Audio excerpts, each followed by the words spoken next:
Fancy on the Tuesday. It's a Fast Line on 101 ESPN with Andrew Marsh, Jamie Rivers, and Carey Davis. I'm Anthony Stalter. 202 Your Time Check is brought to you by Clarkson Jewelers, an officially licensed Rolex jeweler. Jamie is live from his hotel room in Toronto. How's Canada? How's your home country? Let's go Blue Jays! Woo! Well, they fell a little short. Always next year. It just felt right, guys. Sorry. It's all good. Jamie is with us for the first hour of the show today. He's on from 2 to 3. We have the Blues Maple Leaf coverage coming at you starting at 5 o'clock. 5 o'clock is the pregame on 101 ESPN. You're welcome. Puck drop at around 6 on the Blues Radio Network. Again, 101 ESPN. All right, Jamie, let's dive into it. Is this essentially, with Pavel Buchnevich dropping to the third line, is this the equivalent to a healthy scratch? I heard Alex Ferrario on BK and Ferrario indicate as much earlier today. He said, and I'm paraphrasing, fans that have wanted to see Pavel Buchnevich have a healthy scratch or be healthy scratched, he's being dropped to the third line for tonight's game. That is the equivalent of a healthy scratch. Do you buy that? No, not really, because a healthy scratch is pretty much a healthy scratch. It means you're sitting up in the press box like Jordan Kyrou was with, the whole world looking at you there. It's a bad feeling, that's for sure. But, in talking to Jim Montgomery this morning, he said that for Pavel Buchnevich, the key is just to get back to playing hockey, where it seems to be not effortless, but very little thought put into it. And he thinks that if he drops him down to a third line / checking role, then Pavel can go out there, play solid defensive hockey, do his thing, work hard. And, he really believes, the coaching staff really believes that if he starts playing well defensively, he'll create offensive opportunities. And that's where some of the offensive confidence will come from. Because right now, he's not playing a terrible game. It's just he's not putting any points up. And he's not creative. He's not creating offensively. So I think this is a way for a different way from A to B than the traditional, hey, let's just keep him up with the top guys and let's just keep rolling it out there till they figure it out. I think this is a new way to look at it, to say, hey, look, we're going to diminish his role offensively right now. We're going to maximize what he brings defensively to this team. We'll put him on a checking line. And then once the offense starts to find its way back to his game, we can worry about moving him up at that time or leaving him put, whatever they decide. Here are the morning skate lines from our guy Jeremy Rutherford from X this morning. He said, first line, Holloway, Thomas, Snuggerud. Second line would be Shen, Dvorsky, Kyrou. Third line, Buch, Suter, Joseph. Fourth line would be Torpchenko, Sundqvist, Walker. The extras tonight, Bugstad, and Texier. Your defensive pairings, Broberg, Parayko, Fowler, Falk, Tucker, Kessel, and the extra would be Skinner. Binnington is set to start tonight in net. Anything else stand out to you about the line combinations, Jamie, that you haven't already mentioned? No, we had talked a while back about, the feeling of putting Holloway, Snuggerud, and Thomas together. Let's just see what it looks like. And we're going to get that tonight for sure. Braden Shen goes back to the wing on that second line. And, we'll see what that looks like ultimately. I like the fact that Dalibor Dvorsky is not being affected here in the rotation. He's played pretty well. He looks comfortable. His speed has been good. The coaching staff has been, very pleased with what they've seen out of him. So, again, a lot of times when teams are struggling, what happens is the young guys feel the wrath of it because it's time to go to the veterans. In a time of panic, we have to put all the weight on the veterans' shoulders. Well, I love that Jim Montgomery and the staff are leaving Dalibor Dvorsky in that spot to keep working and keep playing. He's on the first power play as well. You'll see him sliding in and out of that bumper area down below. Him and Pavel Buchnevich were working on a rotation on that one side of the ice today. So all of these things are positive. The one thing that I think we're going to have to highlight, too, is the elephant in the room is what are you going to get from your third pair of defense right now?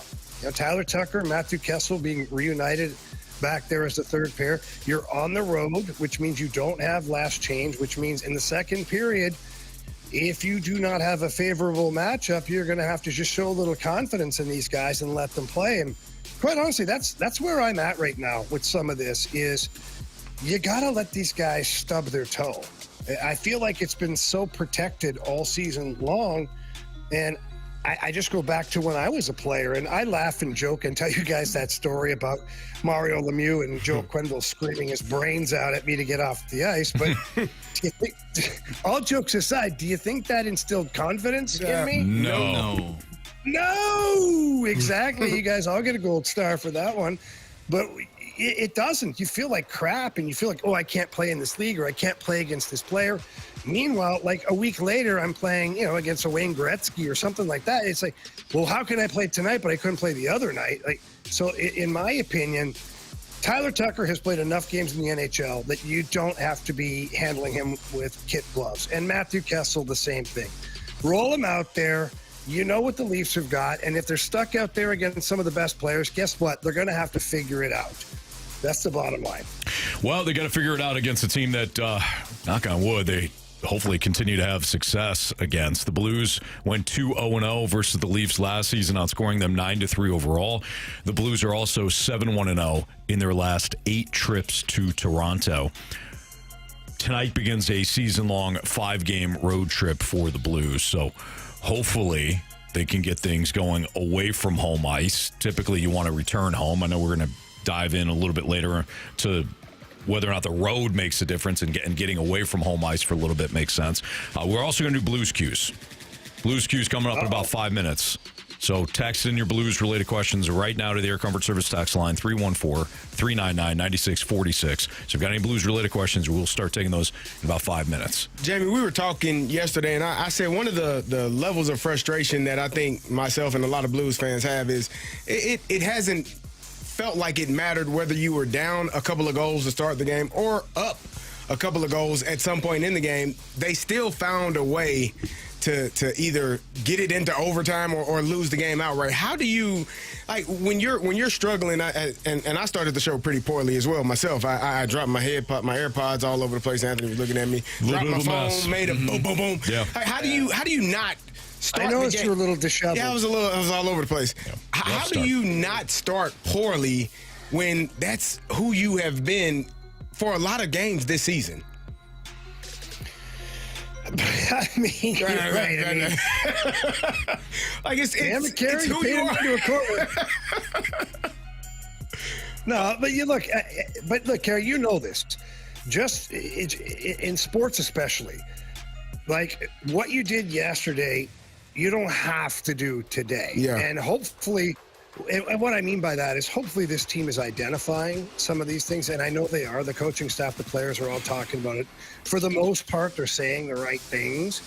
And all you can do is that tonight, when you get out there and you're getting ready for first puck drop, look at your teammates and look at yourself and say, look, am I ready to go here? Like, are you ready to go? I'm ready to go. And hopefully that's the case. I mean, you got to keep trying. In professional sports, nobody cares. The opposing team is going to kick you when you're down. Your fans and the media and everybody else will kick you when you're down too, for that matter, because they just expect not just perfection, but they expect a team that has a winning effort out there. So it does fall back on the shoulders of the players. All the guys in that locker room have to pull for each other right now, because that's literally all they have. Because, we crack jokes, we say things, we're upset, we're fans, we're angry, we're questioning everything.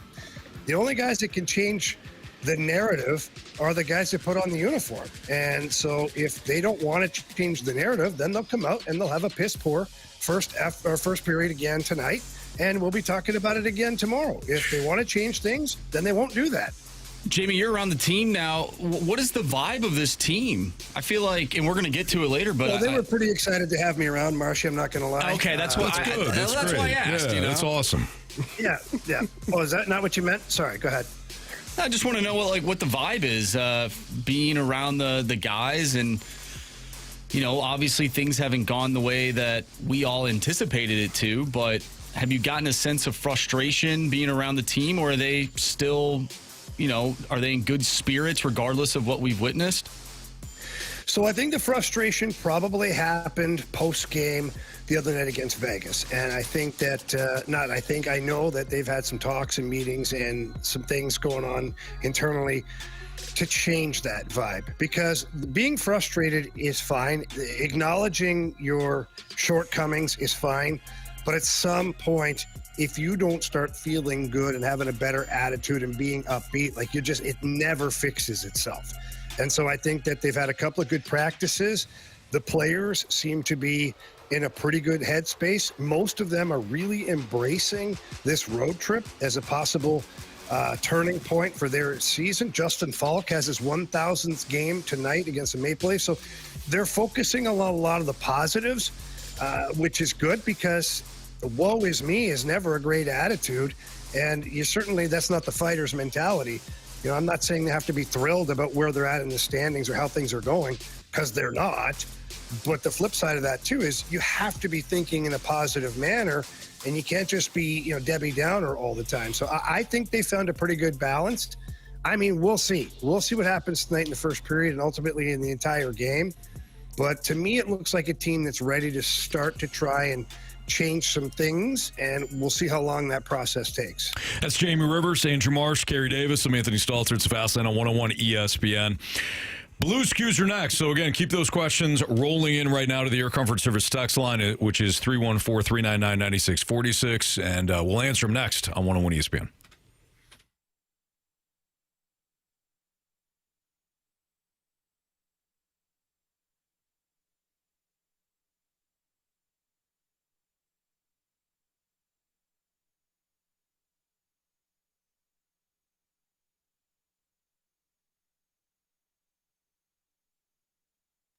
Well, by now you've heard me talking about U.S. farmland for a couple of months now, and I'll tell you what, the very first day I met the AgVest founder, Chris Bronner, and he was describing U.S. farmland to me, I didn't understand it. I didn't get it. Now, after doing research and talking to Chris, I do get it. And now I understand why so many people, whether they're wealthy or not, are investing in U.S. farmland. There are steady returns, long-term growth, and real stability. Even when the stock market is up and down and all around, you don't have to worry about that. Also, for 14 years, AgVest has helped leading financial institutions manage over $900 million in farmland deals, and they're licensed in 10 states. If you own farmland, perfect. AgVest can help maximize its value with full service management, from sourcing and diligence to rent, as well as tenant selection. But you got to call the AgVest founder. His name, Chris Bronner. His number, 618-520-7022. That's 618-520-7022. Or visit agvestadvisors.com. Buy land. They're not making it anymore.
It's time for the Fast Lane's Blues Cues.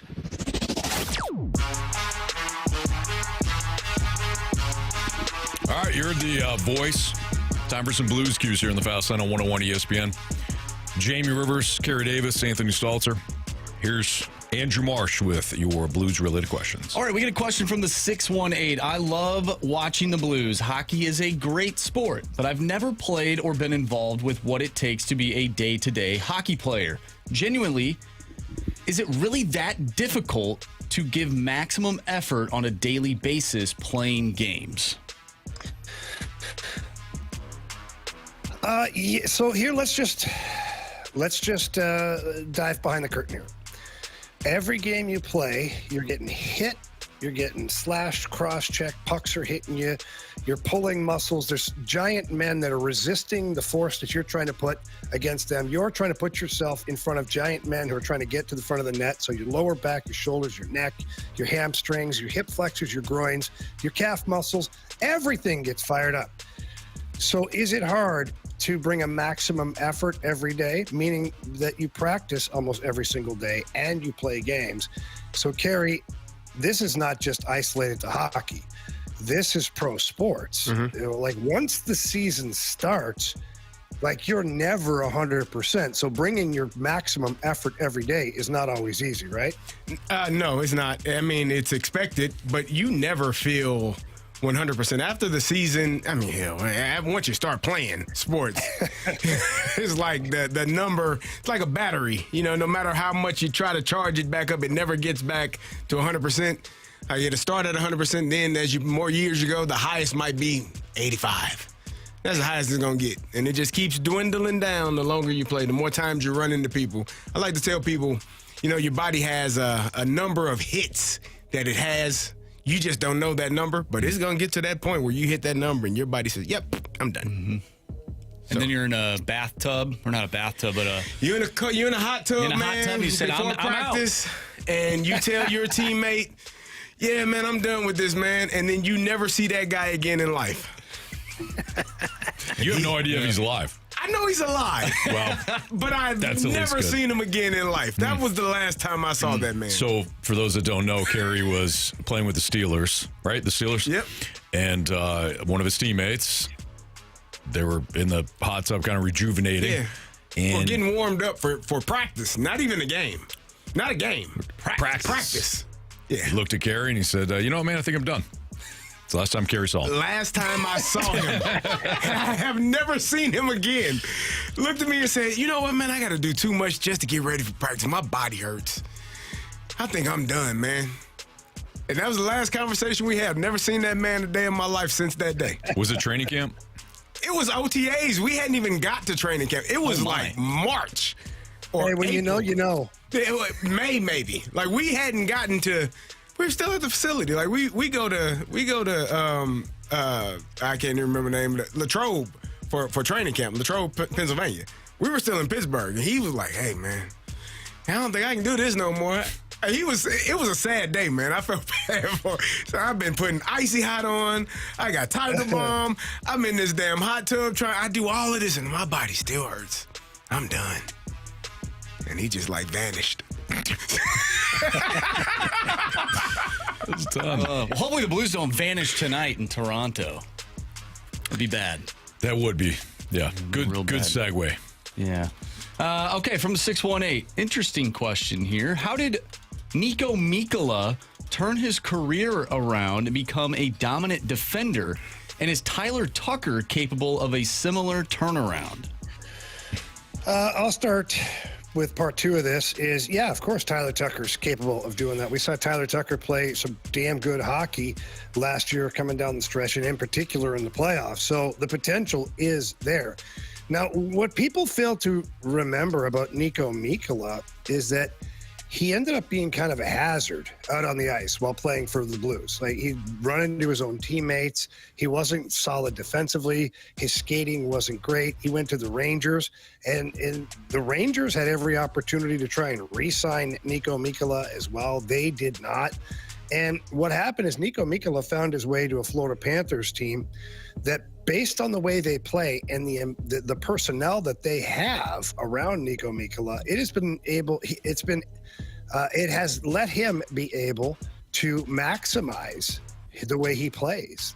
That's the bottom line. Sometimes you fall into a system or you fall into a team that is perfect for the exact way you play.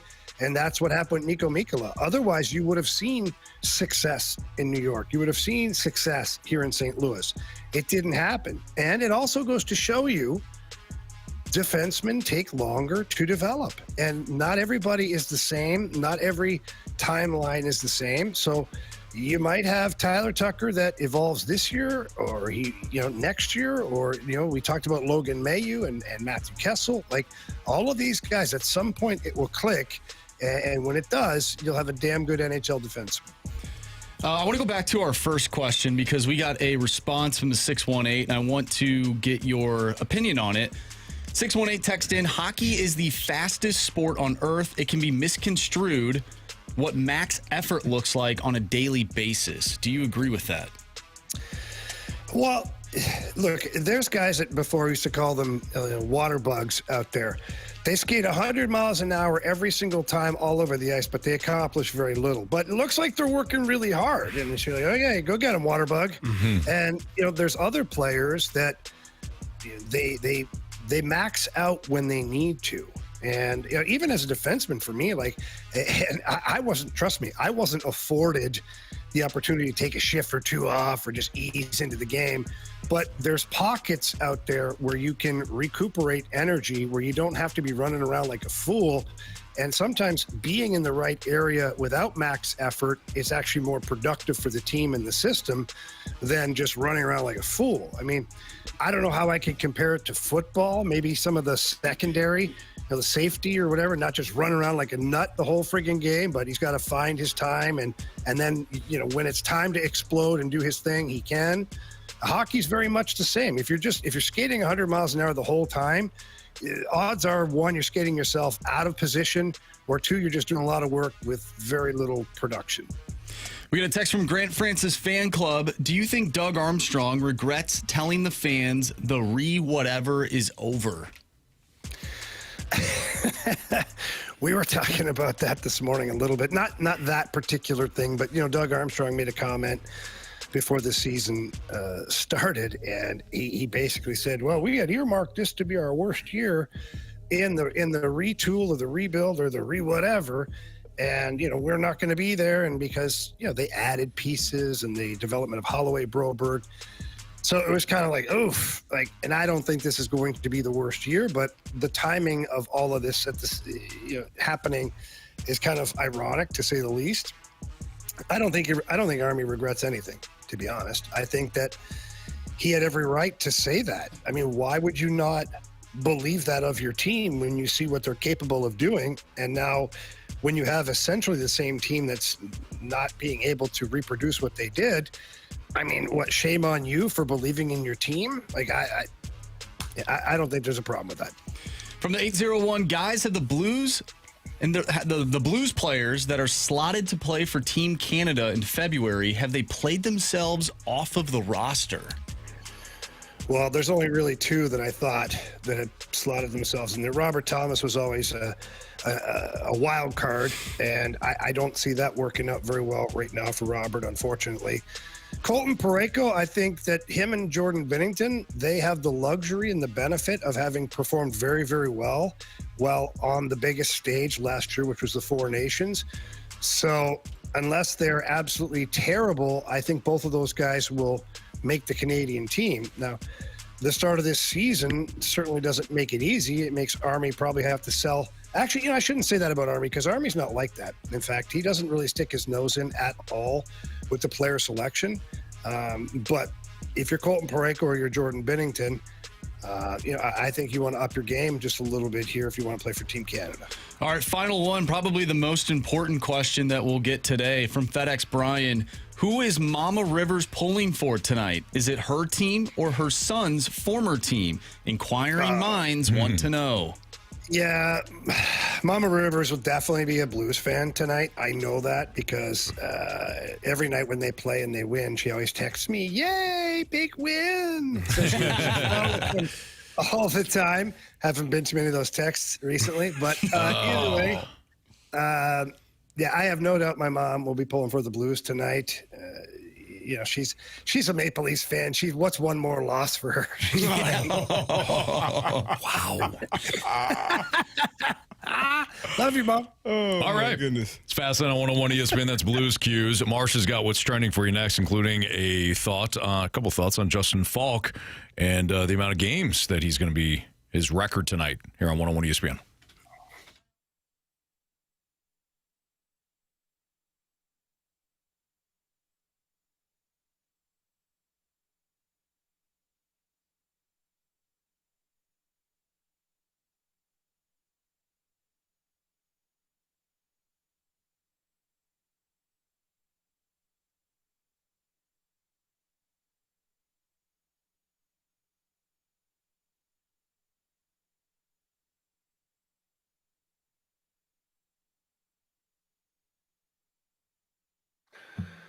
When it comes to selling your home, you need a reliable, experienced, and trusted agent.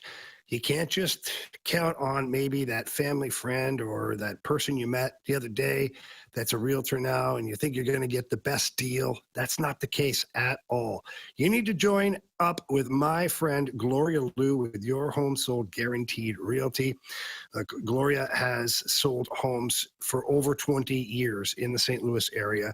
She understands the landscape of the real estate market, and she also understands that each zip code has a different price range. So wherever your home is that you're trying to sell right now, Gloria Liu knows exactly how to get you the most money for your home, at the same time getting you to the closing table fast. She also has thousands of buyers in waiting, which means that as soon as you list your home, all of those eyeballs are going onto your property, and that's going to help you sell quicker and, again, for the most money. So please, without hesitation, give Gloria Liu a call. Tell her Jamie Rivers sent you in. Her number is 314-325-6888.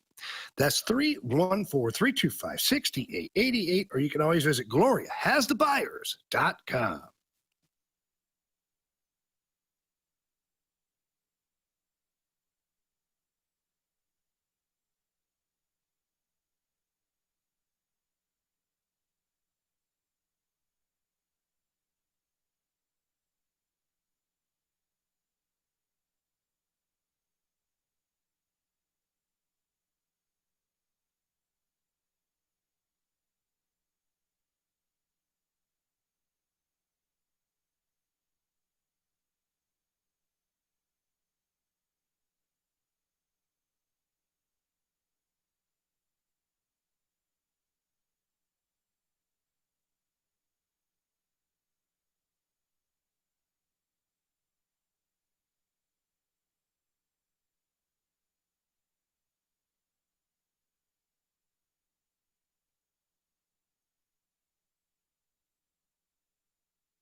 101 ESPN Sports Center. I'm Andrew Marsh. It's time for a Sports Center update driven by Johnny Londoff Chevrolet and Johnny Londoff Autoplex. Your St. Louis Blues are back in action tonight, taking on the Toronto Maple Leafs. We will have an early pregame for you starting at 5. Puck drop is at 6. If you miss anything from today's show, make sure you go to 101ESPN.com or check out the free Dobbs Tire and Auto Center's 101 ESPN mobile app. Just head to the podcast page and you'll find all of our shows there. And it's all brought to you by the Schaefer Door Company. We have What's Trending coming up next. I'm Andrew Marsh, and the Sports Center update is driven by Johnny Londoff Chevrolet and Johnny Londoff Autoplex. See them at londoff.com. Chevy, together we drive. Are you kidding me?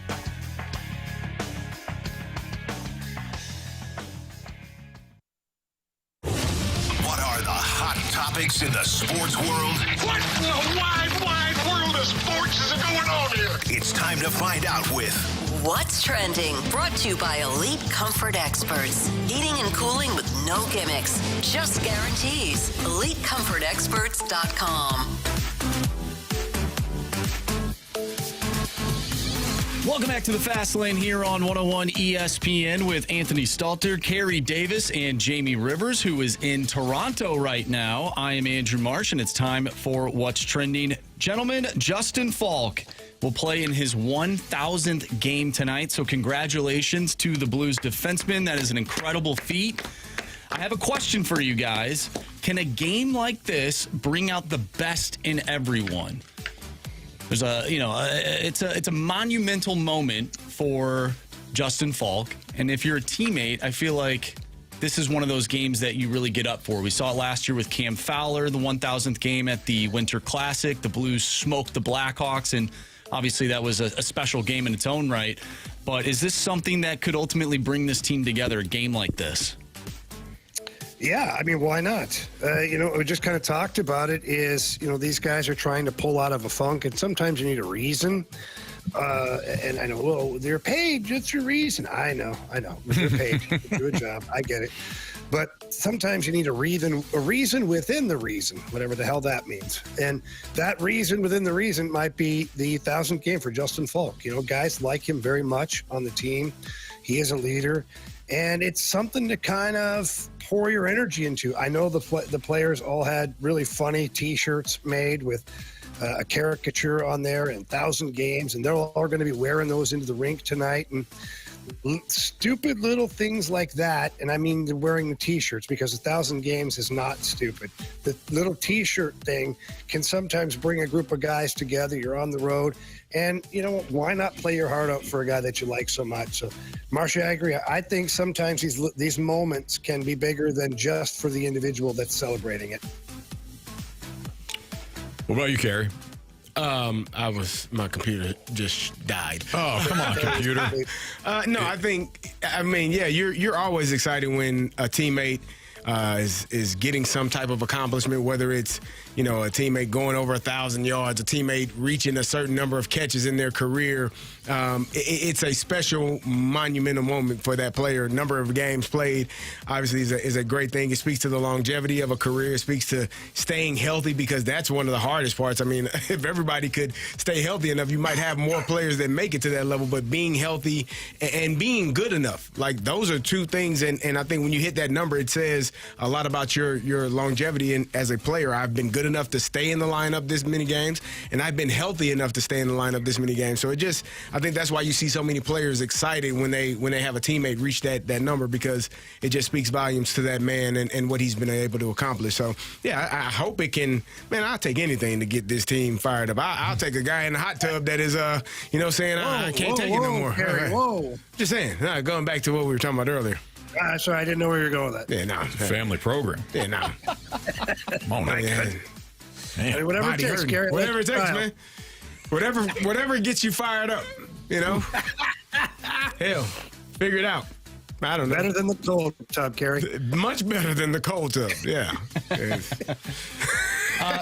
Jamie, you brought up Logan Mailloux in the last segment. How about Logan Mailloux scored a goal? First of all, I didn't know that AHL teams play games early in the morning. That's a little odd.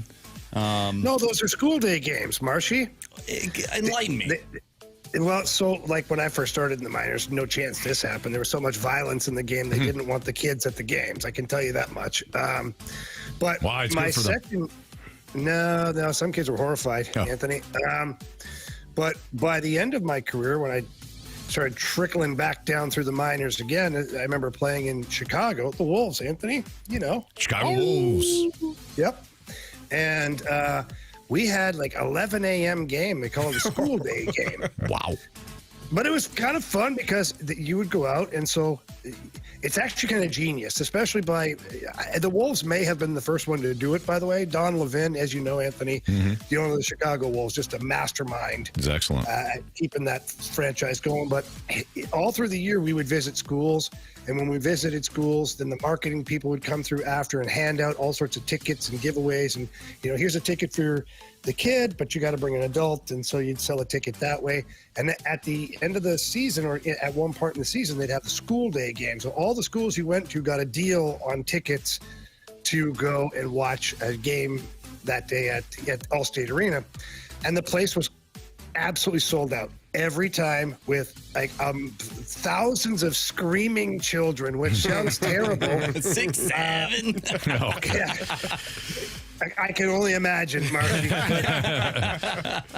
But when you're playing a game and these kids are going nuts over every single play it's kind of a fun, energetic atmosphere. So that's what they did in Springfield. They had a morning game for the school kids, and I think Logan Mayu scored in that game. He did, and I wanted to ask you, do you expect Mayu to return to the NHL this season based on like kind of what we're seeing right now, or do you think he'll be sort of on like that Dalibor Dvorsky plan where it's like, all right, we don't want to call him up for the sake of calling him up, but we want to call him up when he's ready to go? Yeah, I think you're going to see him down there through this road trip for sure. In the American League, they usually play 3 and 3, so Friday, Saturday, Sunday afternoon. Each weekend, it's hell, and then you probably get him up here heading into December. I mean, you wanted him to go down there, kind of recapture his game.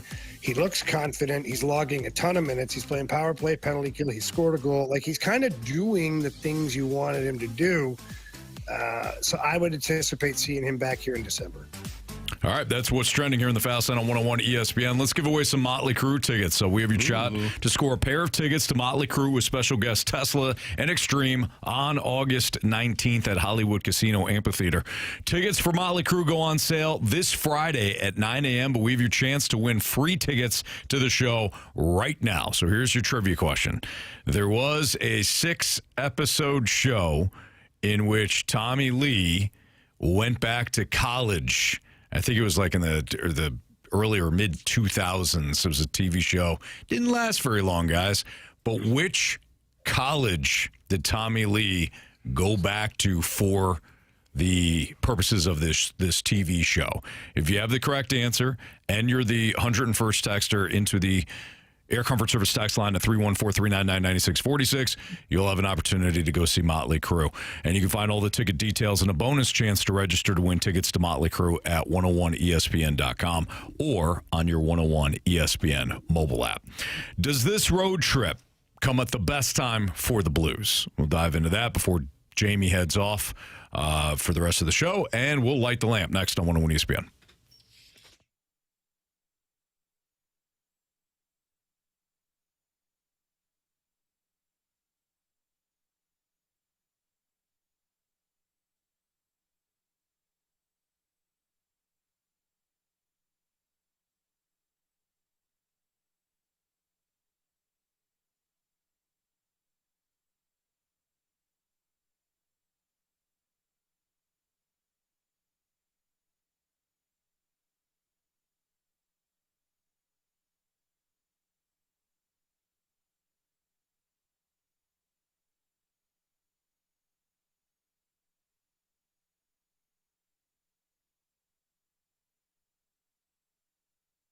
After nearly 45 years of outfitting the best dressed vehicles in the St. Louis and St. Charles areas, you can trust your prized investment in the great hands of my friends over at Pure Performance.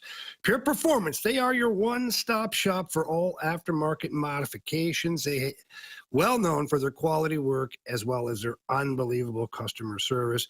With winter right around the corner, to stop and get your tires checked. Make sure they're ready to go for the winter. Pure Performance, they service and handle all tires for every make and model that you've got out there, and they want to make sure that you're safe.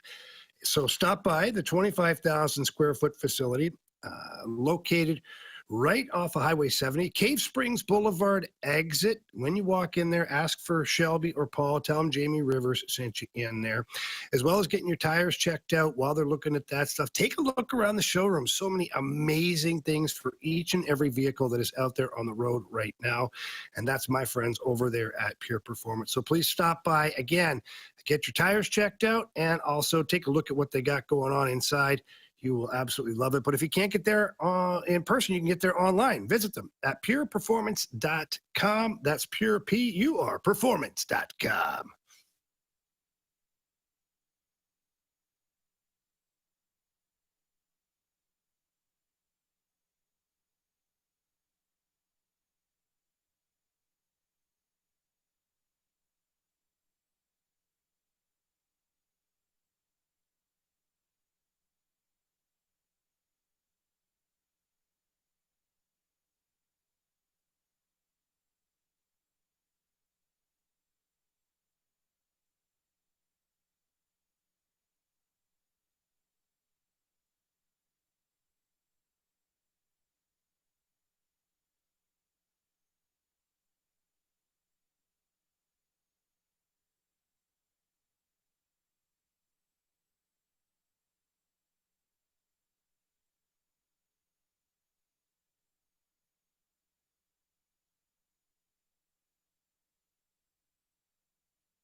Fast on 101 ESPN. Tonight begins a season-long 5-game road trip for the Blues. They'll be in Toronto tonight, where they went 2-0 versus the Leafs last season, outscoring them 9-3 overall. The Blues are also 7-1-0 in their last 8 trips to Toronto.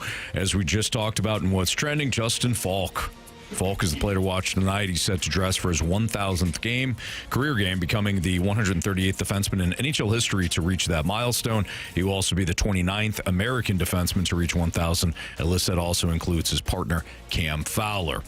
Jamie, the upcoming schedule. They got Toronto, then they've got Philadelphia, the New York Islanders, the Rangers, the Devils, and the Ottawa Senators.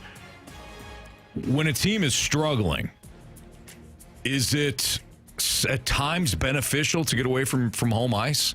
Go on a bit of a long road trip, have an opportunity to bond maybe with guys that you just haven't found the chemistry with on ice? Or is that just narrative? No, I mean, how about just getting out of Dodge for a little bit? I mean, a lot of these guys know each other. The team is pretty much identical to what it was last year, but sometimes when things aren't going right, man, it is good to just get out of Dodge. And I know that, look, the players love their wives, they love their girlfriends, their children, their animals, all of that stuff. It has nothing to do with getting away from that. Like, that's a good thing. But the point is when you're on the road with your teammates and you're isolated, per se, within the bus, the plane, the hotel, the rink, like you guys are together all the time, it does help. It absolutely does help. And, you don't have some of the noise going on. Like, you're not going to have to walk around the grocery store tomorrow if you win or lose and either deal with the critique or the compliment of somebody. You're going to be on the road tonight. You'll be back in Philadelphia, and nobody in Philadelphia gives a blank who you are. They just want to throw batteries at you and call you names. So, whoa, is that true? So, yeah, I think getting on the road, I always thought as a player, like, it was good because it takes all the thinking out of it. They have these great little things here, these things here, Anthony. It's called an itinerary. And the itinerary tells you where to be, what time, and pretty much everything you're going to do in life for the next 10 days. And sometimes your life being simplified that much really helps. And it lets you just focus on being rested and playing good hockey and competing at a high level. So I don't know.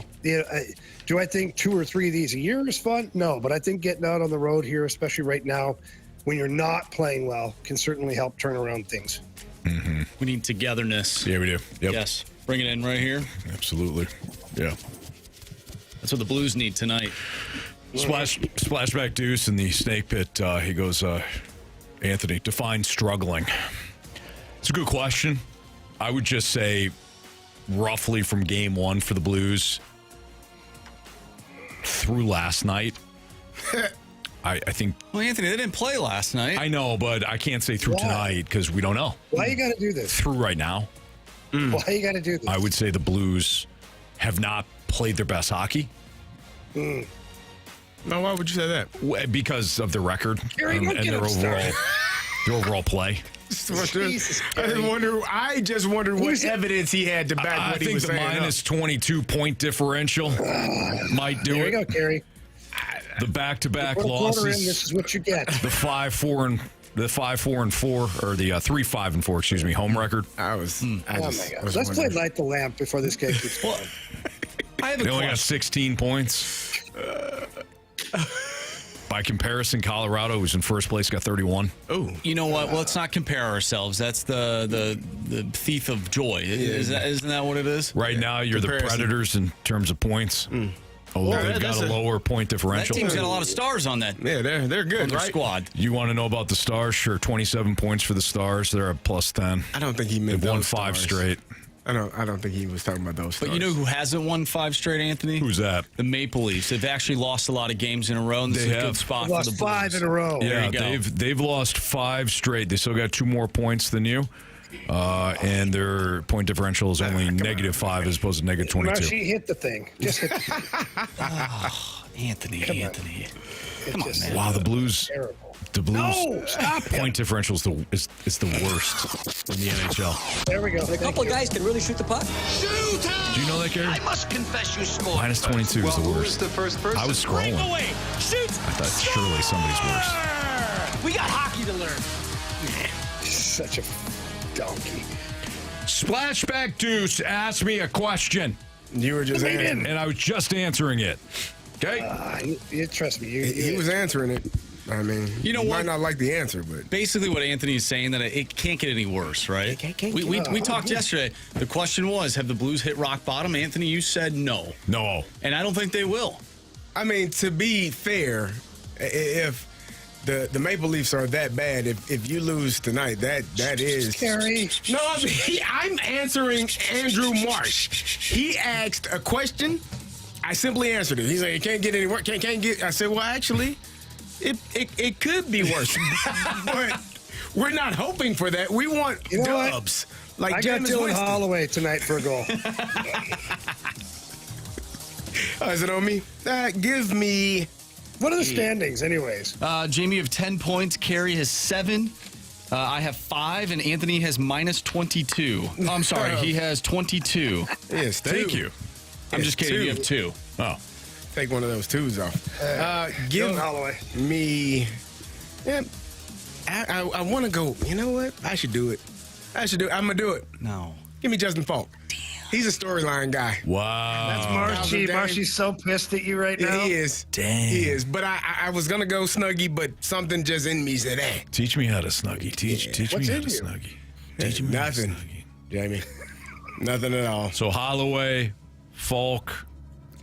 I have a different storyline.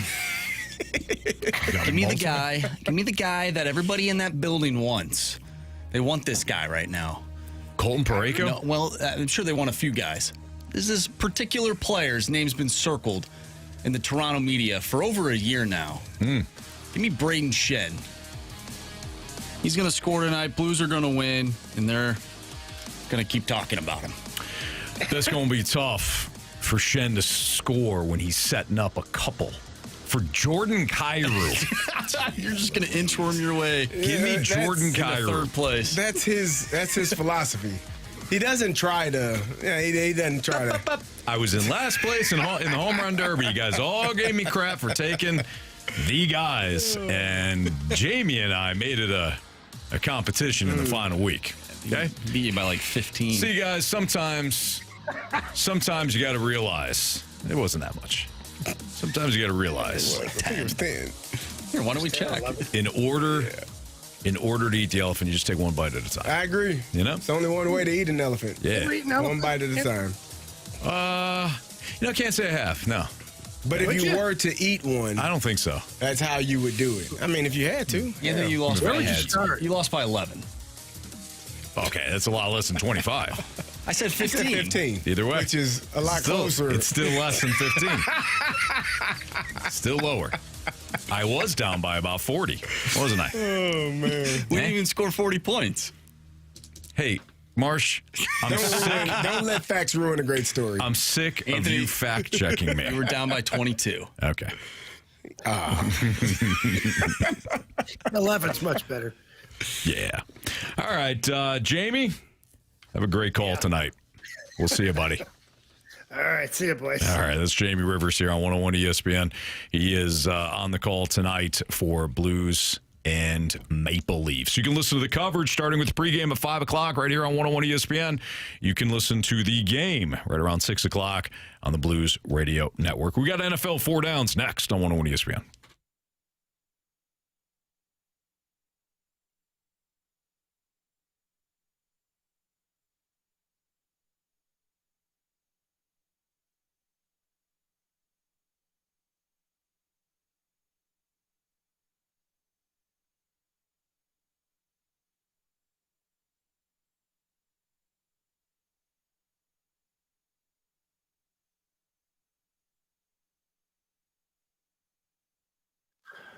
Well, my friends over at Urban Chestnut have knocked it out of the park this time. They have launched Zwickle Light. Let me tell you about Zwickle Light. What an amazing beer. I've had the privilege of having some Zwickle Light, and it's an elevated light beer, and I absolutely love it. It's got low calories, by the way, only 95 calories, 3.7 carbs, so you're not bloated. You don't feel bad about yourself after having a couple of Zwickle Light. It's crisp, clean, refreshing, and they are launching it now with bottles, too, so You could have that frosty mug, or you could have those bottles that are ice cold. People are already sending me pictures of them with a Zwickle Light, consuming Zwickle Light. They're absolutely loving it. So please get out there right now to your local establishments, pick up a Zwickle Light, or some of your stores that are out there, pick up a Zwickle Light for sure. You're going to love it. You'll thank me later. Hey, yeah, don't be afraid to take a picture. Tag me in the picture. Let me know you're loving what Zwickle Light is doing, what Urban Chestnut is doing as well. So visit urbanchestnut.com for more information on everything. And remember, St. Louis, keep it light and keep it local.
Your time check is brought to you by Clarkson Jewelers, an officially licensed Rolex jeweler. It's the Fast Lane on 101 ESPN.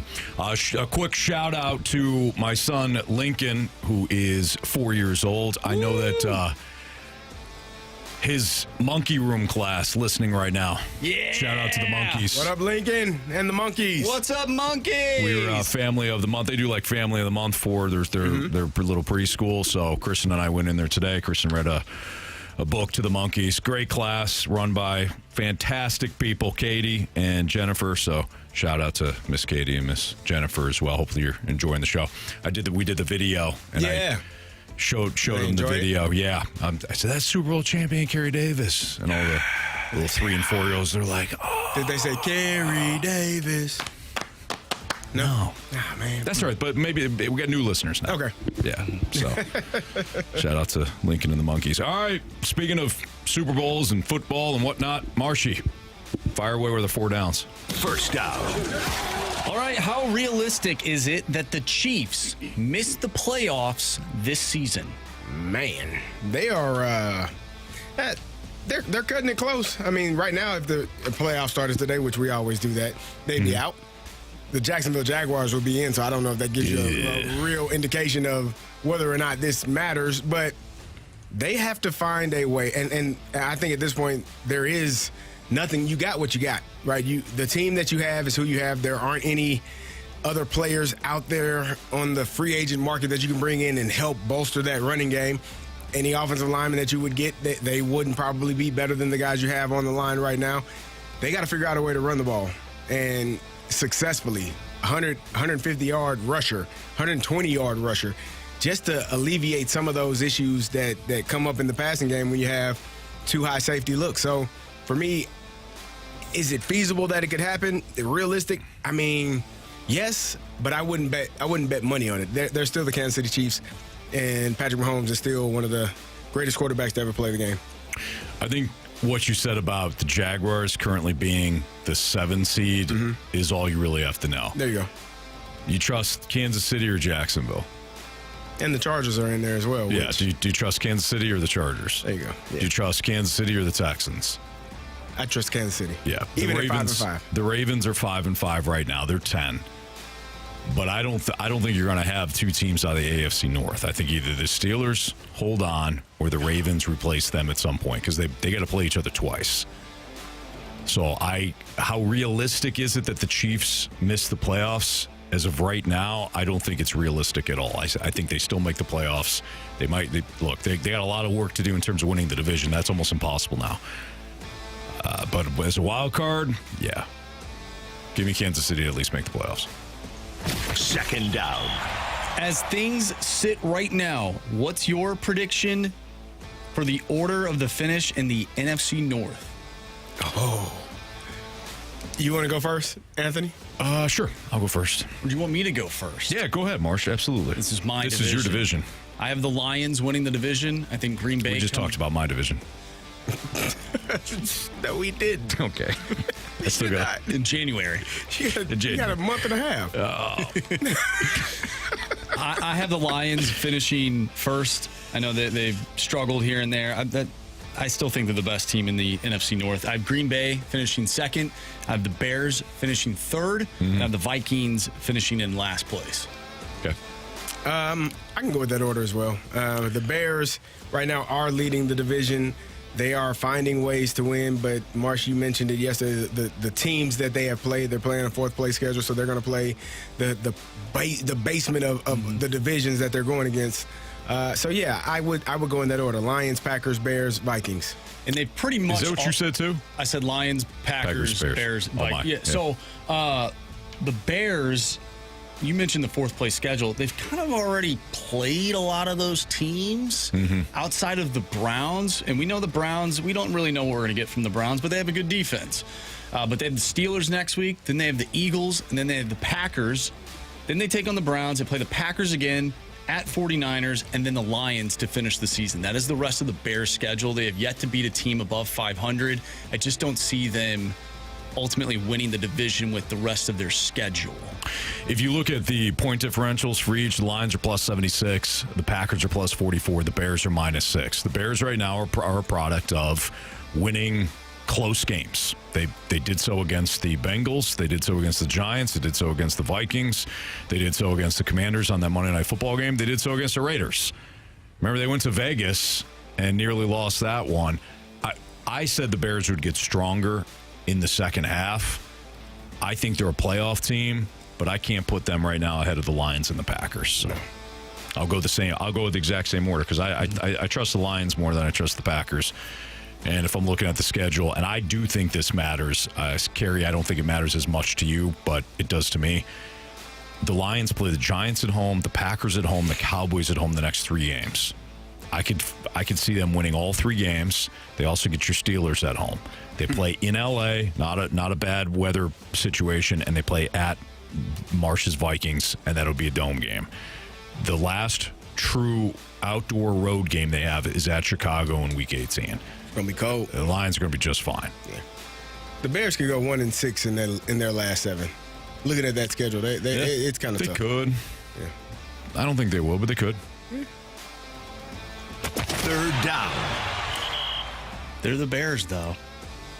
Nothing more Chicago Bears than being in first place and at this point in time and then completely botching it. Bear says, since when is winning close games bad? I never said that was bad. I just said they're winning close games. Yeah, they're Sometimes it goes against you. It's not bad, but the reality is they're It's winning gonna close bite you in the games. butt at some point. Exactly. They're winning close games against teams that aren't good. Yeah. If you're going to win the division, in my opinion, you need to prove more. If they go into Philly, not this week, but next week, and they beat the Eagles, then I think we can have a conversation. It ain't happening. Carey said it. All right, on to the next one. The Bucs 6-4 and the Panthers 6-5 are in a 2-team race for the NFC South crown. Given Tampa's recent struggles, how much do you buy into Carolina winning the division? I don't know how much I buy into it. Bryce Young had an outstanding game last week against your Atlanta Falcons. Threw for 400 yards. 448. Had a spectacular game, and they found some things. I know Rico Dotto only had 45 yards rushing, but they found some things in that running game with him. And I think a lot of us thought Chuba Hubbard would be the lead back, but Rico has kind of taken over that. They're not as bad as they have been in past years.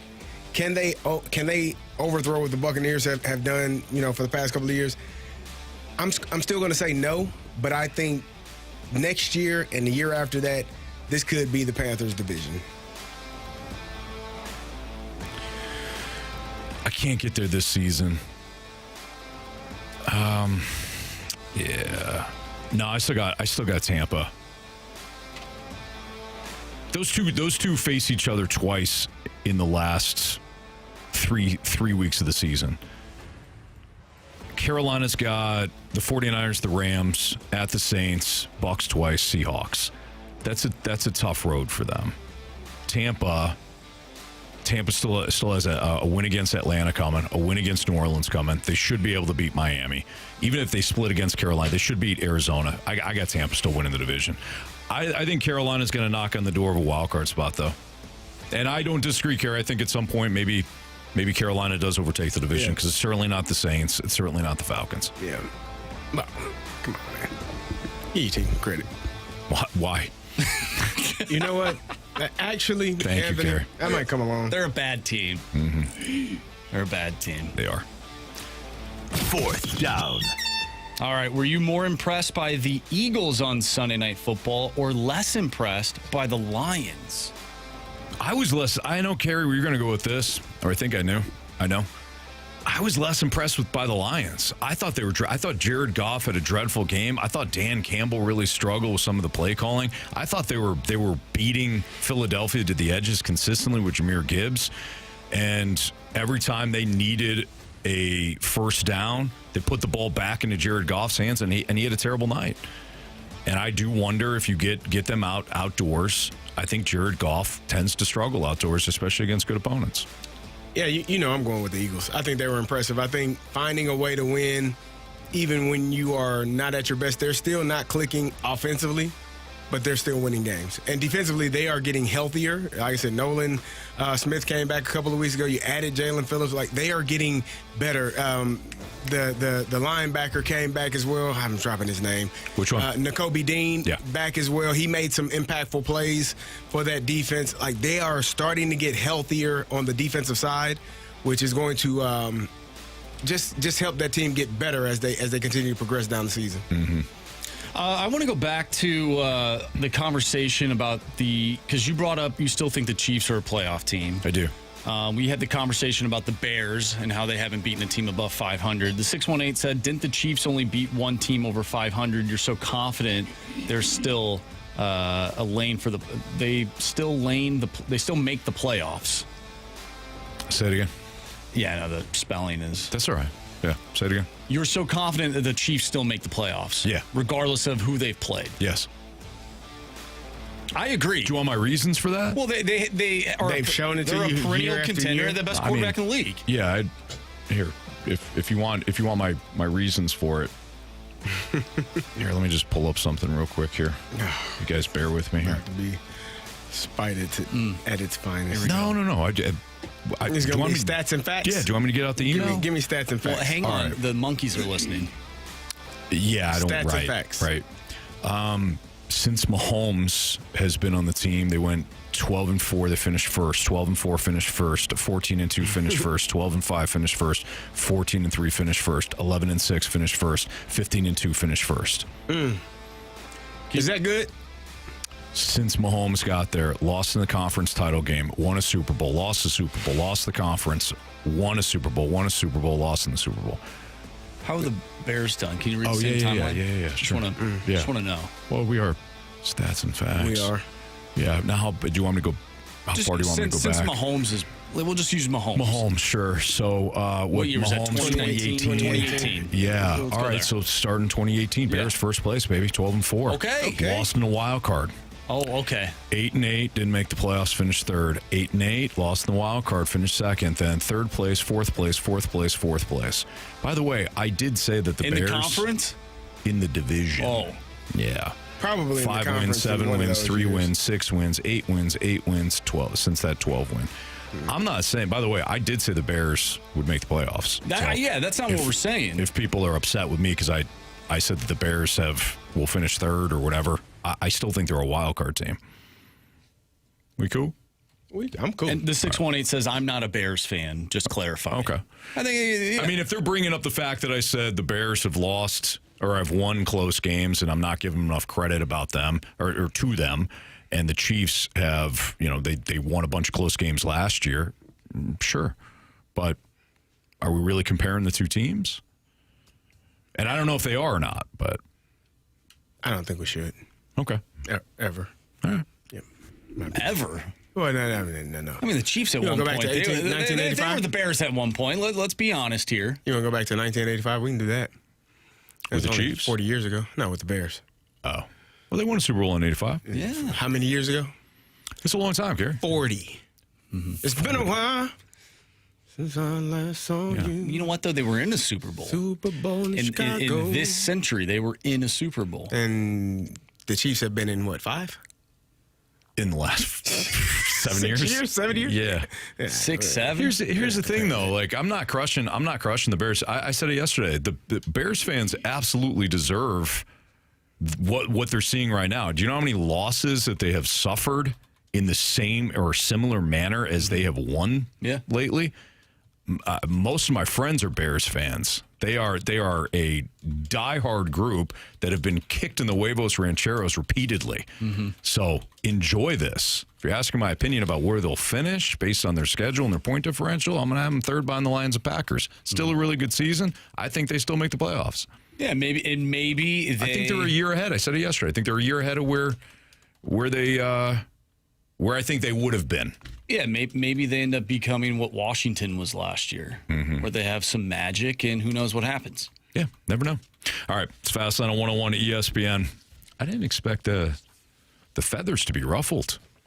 And we're, between Kansas City and Chicago, you got people listening. I wonder if this is the 618's more of a Chief hater rather than maybe a Bears fan. And we know that the 618 is not a Bears fan. Yeah. I just wonder. 618 says, I was comparing the 500 teams that they both beat. All right. So unbiased, just wanting to know. Just comparing. I think that's cool. And again, I'm not upset by the question. That's why I wanted to clarify. And I promise you I wasn't being snarky when I was listing off the success that they have had. But at some point, I'm going to go with what we've seen before. Here we go, the 618. I hate all Chicago teams. I hope they tank. I hate the Cubs and the Blackhawks. There we go. All right. Cool. Maybe he is a Chiefs fan. Or Maybe. Not a Chiefs fan. Or maybe they're a Colts fan. Maybe. Who do you root for? It's a good time to be a Who Colts do you root fan. for? Why don't we just Let us know. ask? That's true. God, what a great question. Why don't we just ask? Who's Who do you your root team? for? We'd love to know. Maybe they're a Raiders fan. Tough I night hope last not. night. Oh, my man. Hey, the Raiders are setting football back, man. Gino, I love him, and he said, they wrote me off, and I ain't right back. But damn it, He's Gino, terrible. you better start writing to someone for help, because oh man, It's bad. Hey, you're on the. Does Chip Kelly know that Ashton Genty also plays for the Raiders? Yeah, he got tackled in the end zone for a safety. Like, let him out, man. Like, come on, man. Broncos fan. Oh, Bronco. That there you go. explains- that explains the There's the Chiefs. Chief. Yeah. Well, okay. That's a whole different time. I mean, come on now. I mean, You're winning their division. In the way they're winning games. I said Denver was a year ahead of schedule last year. This is more in line where I thought Denver would be. 6-1-8. Enjoy it while it lasts. They got a good defense. They do. A really good defense. They got an opportunistic Bo Nix. He's opportunistic. Anthony. Yes? No? Okay. I believe it's, you know what? I believe in Bo Nix more than Carey does. Much more. All right, let's do part one of our Sports Six Pack next. 314-399-9646, the Air Comfort Service text line. Feel free, send in a question, just like the 314 did. Was it the 314? 618. That's what I said, 618. Yep. All right, Sports Six Pack next on 101 ESPN.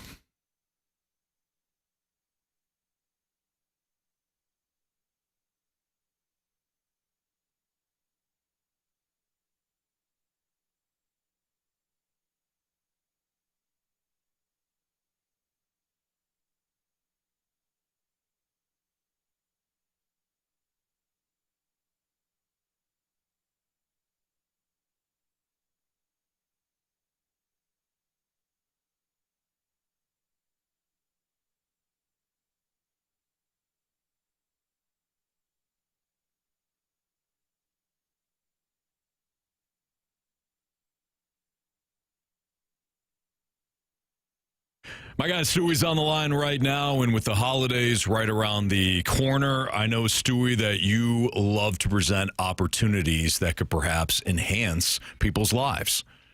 Anthony, the holidays are here, and maybe it's a time to sit back, look around, and say, you know what, I can improve the quality of my life. I can improve the quality of my family's life. Maybe go ahead and refinance, lower my payment, maybe take cash out for that special project you've been talking about. And maybe if you've never owned a home, maybe consider buying one now. But these are the holidays. Life is tough all year round. We know about it. You're running here, you're running there, you're taking care of the kids. Holiday season is a time to go ahead and look back and say, okay, what can I do better that next year is going to be better for me and my family? Take the cash out now, consolidate that debt, improve your position. That's going to improve your quality of life. That's going to improve your family life. And do it now. Don't sit around and wait for it to happen, because you don't want to look back and say, I didn't change things for this year that I could have. Now's the time to do it. Do it in time for the beginning of the year, and you have a lot to look forward to. There you go. But do it now, like Stewie's talking about, by calling or texting him on his personal cell phone number, which is 314-324-4440. Again, his number is 314-324-4440. Take advantage of the programs that he has. He's going to save you a ton of money over the course of your loan. Or if you're looking at a situation where maybe you've fallen into some debt or things like that, he can help. He can help. Don't have sleepless nights. Make sure you pick up the phone and either call or text Stewie. If you miss that number, you can always Google the bagel loan. Thanks, Stewie. Have a good one, guys. NMLS number 226715.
have a question. It's time for the Fast Lane to answer your sports questions. I want to ask you a bunch of questions. And I want to have them answered immediately. Asking me all these weird questions. Answer the question. Answer the question. Answer me! Refreshed by Urban Chestnut. Urban Chestnut Swickle Light Premium Light Beer. Live your lifestyle, St. Louis.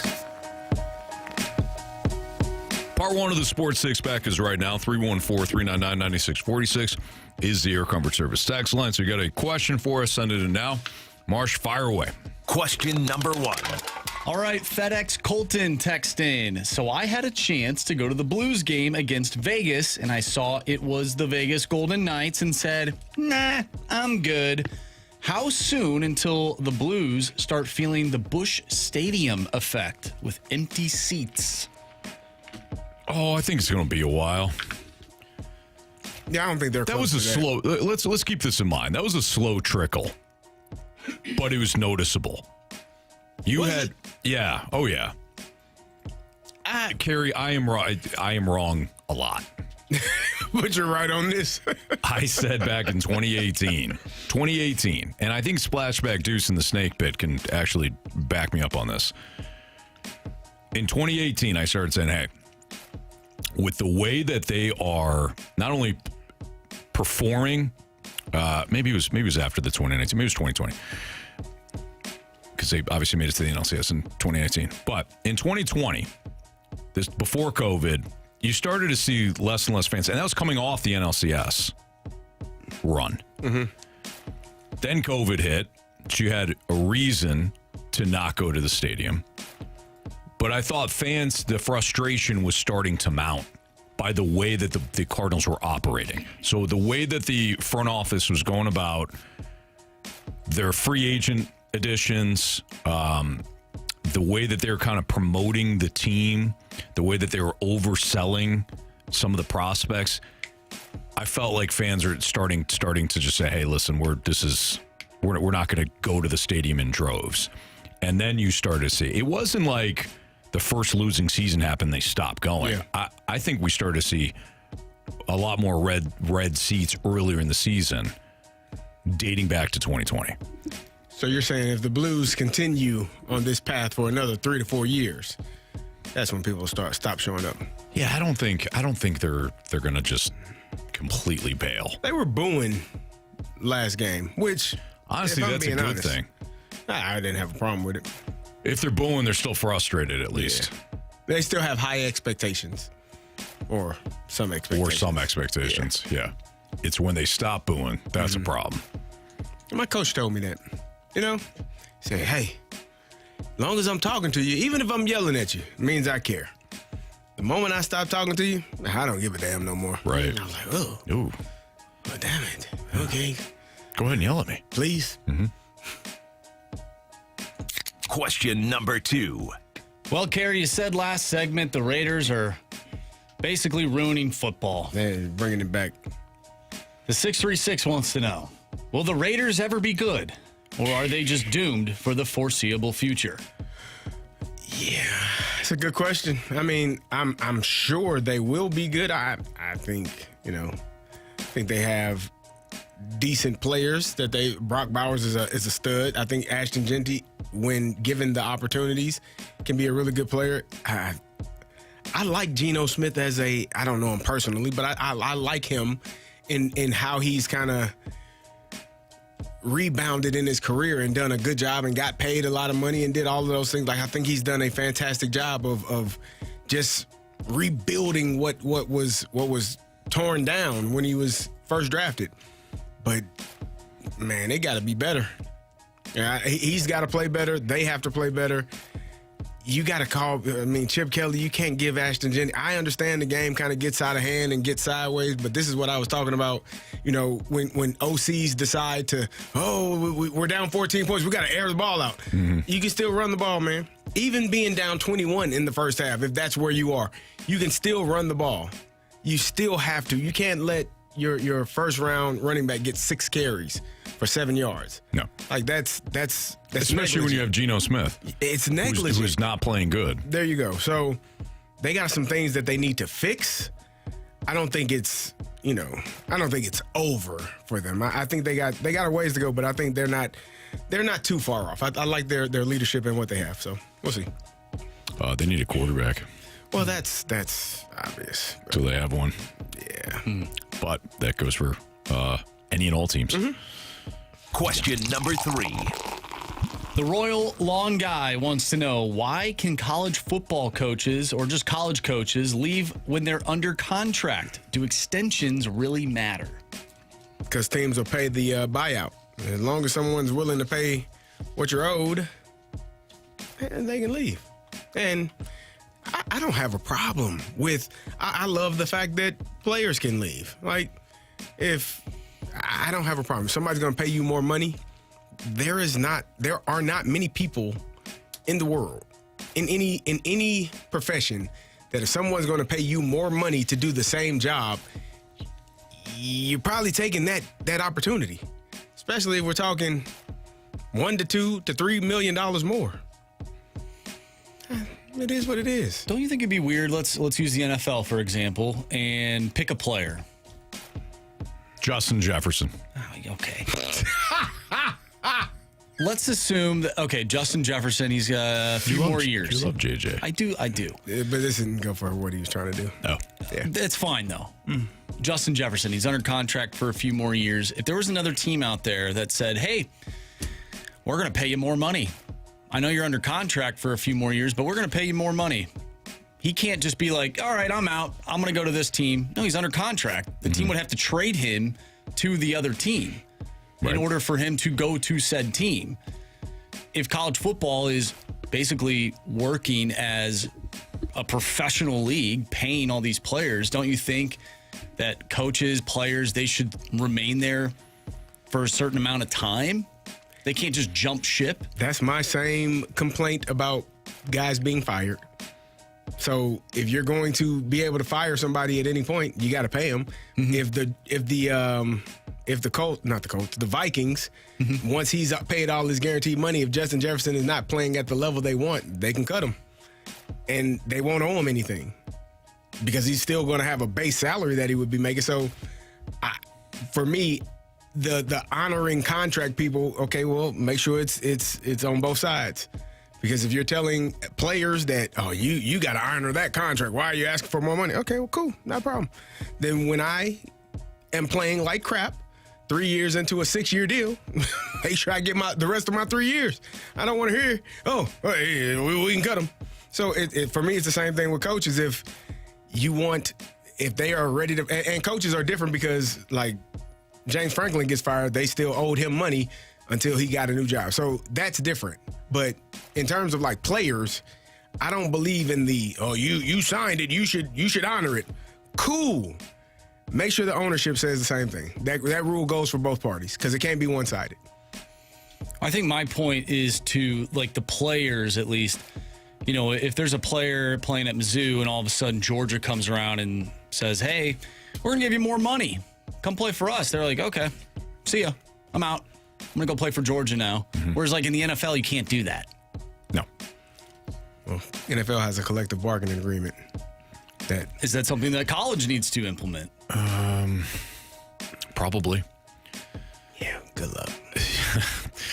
You know what's great? Like, if I'm not mistaken, Northwestern tried to do this years ago, and the NCAA was like, go fast lane yourself. And then it turned into this. Yes. Because you didn't have the foresight to see what was potentially on the line. And the part with college players that I'm happy that they are allowed. There are coaches that recruit kids. There will be coaches that will recruit kids all the way up until signing day. And then they'll sign, and then that coach will get fired. And that kid spent hours upon hours learning this man, being around this man, talking to this man, building a relationship with that person, and then that person is fired. So now as a player, I'm locked in. You lied to me. You weren't truthful in this whole process. So why is it on the player? Why is the onus on the player to now honor what you just lied about? So for me, college is a different entity than the NFL. Like you said, the collective bargaining agreement, there are rules and things, and which I still, again, don't agree with, because if you can cut a player after 3 years and you still owe him 3 more years, then you should be paid. or I should be able to walk. However you want to decipher that, we should do that. But in college, there are no contracts, and that goes for even scholarships. Like, people think, oh, he signed a 4-year scholarship. No, he didn't. He signed a 1-year renewable scholarship that coaches honor as long as you are not doing illegal activities, selling drugs, doing drugs, being a menace on campus. Like, as long as you're showing up, going to school, and taking care of your business, even if you stink. Like, the coaches still honor that scholarship and renew it for the following year. It's not a 4-year deal. So it is a 1-year renewable contract, air quotes, year after year after year. But the coaches, if they don't like a player, they don't have to renew it. Yeah. He could be a good player. He could be a good kid. And they say, you know what? You're not good enough for what we need. We're not gonna bring you back. You should probably enter the portal. That's what they tell them. So the fact that, kids can leave when they can, and coaches can leave whenever they want to in college, and they can remove a player's scholarship anytime they want to, if they feel. Most don't, because it is a bad look. And there was a college coach that did that to a player in this city. And one of the coaches said, one of the high school coaches, don't ever come back to this city to recruit any kid. And he did not. And I know he didn't, because I know the coach that did it, and I know the coach that it was. So, because he cut a kid that was a good kid, did nothing wrong, just wasn't good enough. And he needed the scholarship. So, it's the difference between college and pro.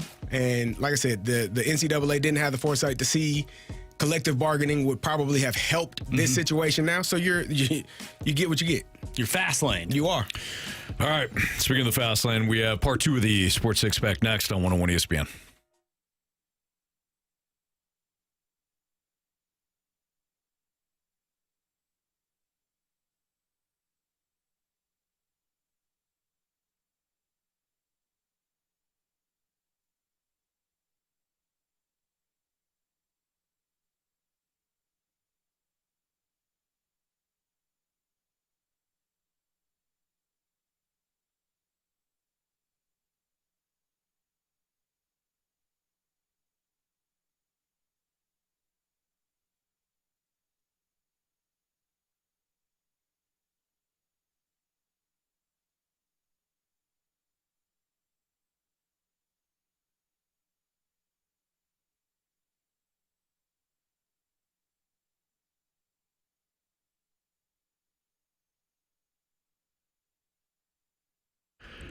This month, Auto Centers Nissan is thanking you with their Thankful for You sales event. Right now, deep dealer discounts are available on remaining 2025 models, which means the best prices of the year as 2026 models arrive.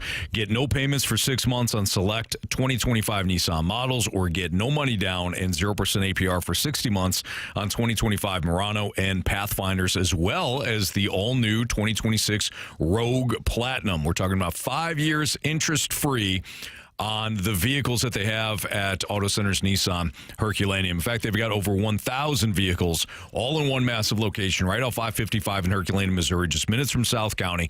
No games, no running around, just real savings and real selection. If you're shopping used, Auto Centers Nissan, they've got you covered there as well. No money down, no payments for 3 months on select used vehicles.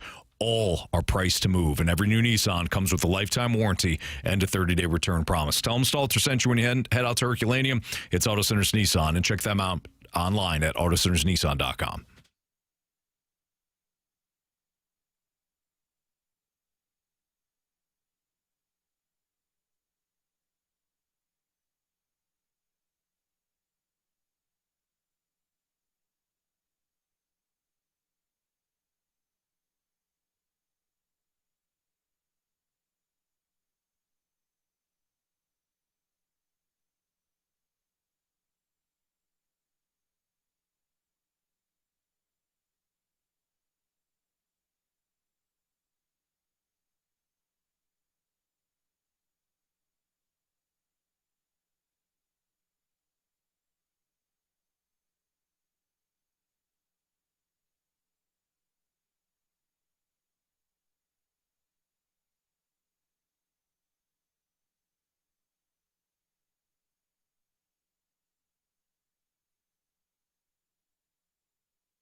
101 ESPN Sports Center.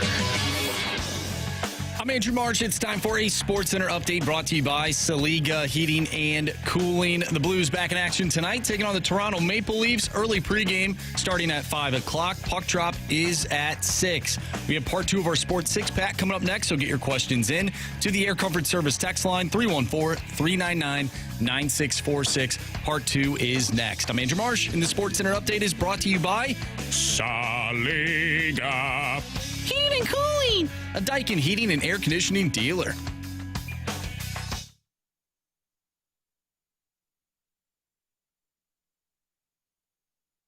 I have a question. It's time for the Fast Lane to answer your sports questions. I want to ask you a bunch of questions, and I want to have them answered immediately. Asking me all these weird questions. Answer the question. Answer the question. Answer me! Refreshed by Urban Chestnut. Urban Chestnut Swickle Light Premium Light Beer. Live your lifestyle, St. Louis.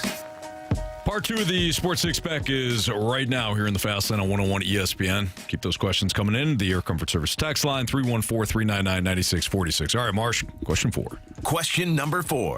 All right, from the 314, according to Jeff Passan, the Pirates are in on Kyle Schwarber. How embarrassing would it be if the Pirates spent more money than the Cardinals this offseason?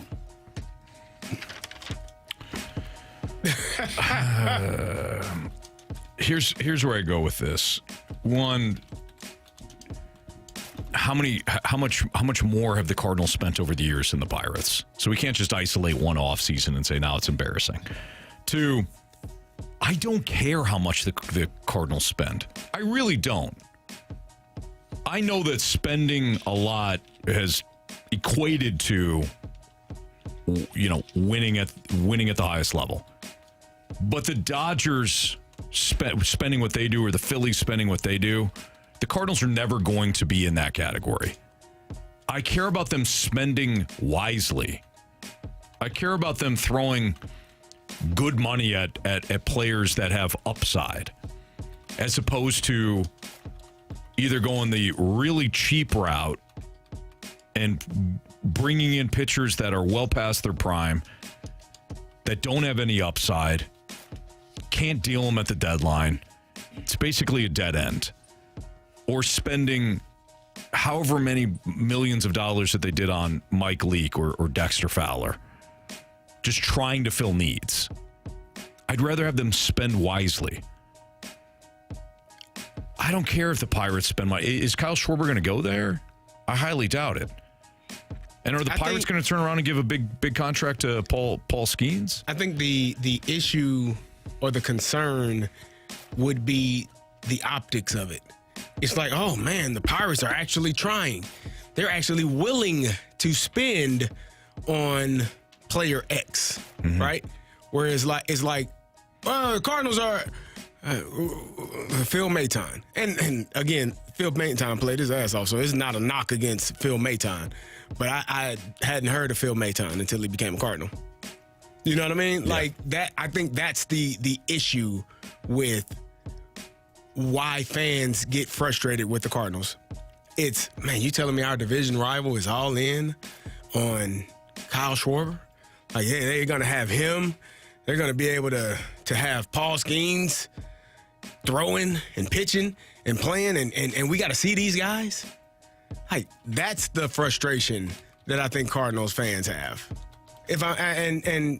I could be wrong. It's like, oh, the Reds they're going to get Terry Francona. Oh man, what? The optics. And again, that's not a knock against Ollie, but I think the names are what people are attracted to. Sure. And if you're trying to get those names, then fans feel like you're actually trying to win.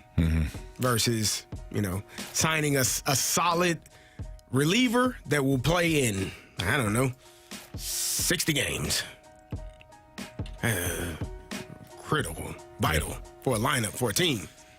And a reliever that you signed last minute, because, and we all have our theories, because maybe Major League Baseball made you. Yeah. Again, that's one of our theories, but. Bear says the Pirates have also stockpiled pitching and have the top hitting prospect, though. Yeah, I care much more about that than than them spending some money. I care much more about that. Stockpile pitching. Well, we also have to remember how they got to that position. It's By losing a lot. Yeah, they've been terrible. Yeah. So I would hope that they would have some of the best pitchers, young pitchers, coming up in baseball. Because they've been awful for years. Yeah, they should. Right. They should have those players. Yeah. And they continue to be awful. And they'll trade those players as soon as they're any good. So I guess I should have said if you're going to compare yourself to the Pirates, then this is way worse than I thought. Question number 5. All right, Low Life Dad wants to know, do you guys think Lane Kiffin will interview for the Giants job to get reacquainted with Jackson Dart? No. I think I was watching, I forget, and I believe I was watching the Giants game, and I think they said Jackson Dart and his family are still in contact with Lane Kiffin and how cool it would be, and they were like, he's not doing it. Yeah. So I don't think Lane Kiffin has a desire to, coach college football. Would you rather coach the Giants or the LSU Tigers? Or just stay at Ole Miss. Or at Ole Miss. Yeah, I'd just stay at Ole Miss. Yeah. I'm not, if I'm Lane Kiffin, I'm not going to the New York Giants, an organization that is poorly run. I'm not going to the Miami Dolphins after they fire Mike McDaniel. The Miami Dolphins are poorly run. What are their openings are right now? What are their openings? In the NFL? Yeah, or could be openings. Cleveland? Not going to Cleveland, poorly run. What about Arizona?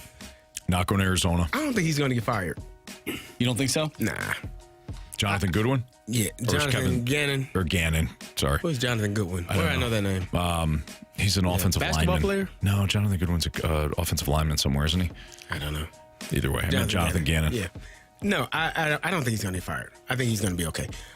Where else? Who didn't the Tennessee fire their coach? Yes. Yeah. Not Tennessee? going there. Yeah. Poorly run. You know, maybe the Bengals. Not going there. Poorly run. If old Zach Taylor. I was going to call him a different name. You and I are struggling.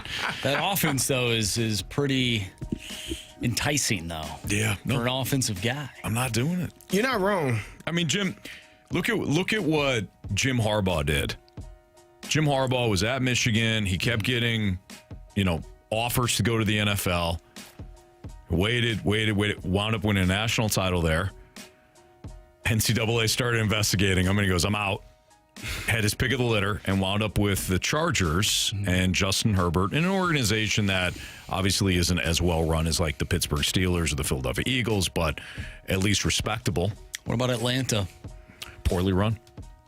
Is it, though, or do they have poor coaches right now? I think you can win in Atlanta. I think you have. We got to figure out what's the deal with Michael Penix if he tore another ACL. That'd be bad because that's like 5 times. It's a disaster. I'm not laughing because it is bad. Yeah. Like it's really bad. This is really bad. Mm-hmm. But I think they have the structure of a team that could be really good, and they're in a division that, man, listen, I'll take my chances. If you're gonna put me in a division where you're telling me, hey, you can be here, all right. The Saints gonna stink for the next 2 or 3 years. Maybe. No, maybe. You seen that damn roster? It's bad. The Saints. It's bad. They stink. So, yeah. I take it back. I don't think the Falcons are poorly run. I think they miss the mark consistently and wind up in the same rut. I mean, I don't know what cycle Raheem Morris got hired in, but I do believe it's the same cycle as, I guess it couldn't be Vrabel, could it? No, Vrabel was this year. Vrabel was this past year. But he did get fired. He was available. I know he sat down with him. There's some bigger like Belichick, Harbaugh. Yeah, it would have been in Harbaugh's cycle. Vrabel, because Vrabel sat out a year. Mm-hmm. So Vrabel Vrabel interviewed there. I don't know if he had any interest in going there, but Brian Callahan, Dan Quinn, Dave Canales. Okay. Quinn. Dave Canales has done an outstanding job at Carolina. Antonio Pierce was in the Raiders. They fired him. Yeah. And they want up Raheem Morris. Brian Callahan is fired.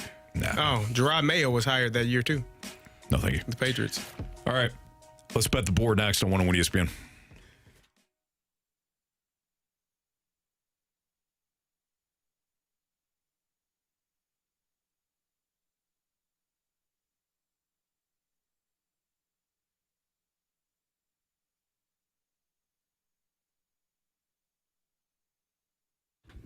Missouri, the wait is almost over. FanDuel, America's #1 sportsbook, is going live on December 1st, but you don't have to wait until then to sign up, because when you join today, you'll get an early sign-up bonus. That's right. Join today, and you can get started with $400 in bonus bets when you make your first $5 bet. From live betting to same-game parlays, FanDuel is the best place to bet on all your favorite teams, sports, and players. And starting December 1st, you can get in on the action right here in Missouri.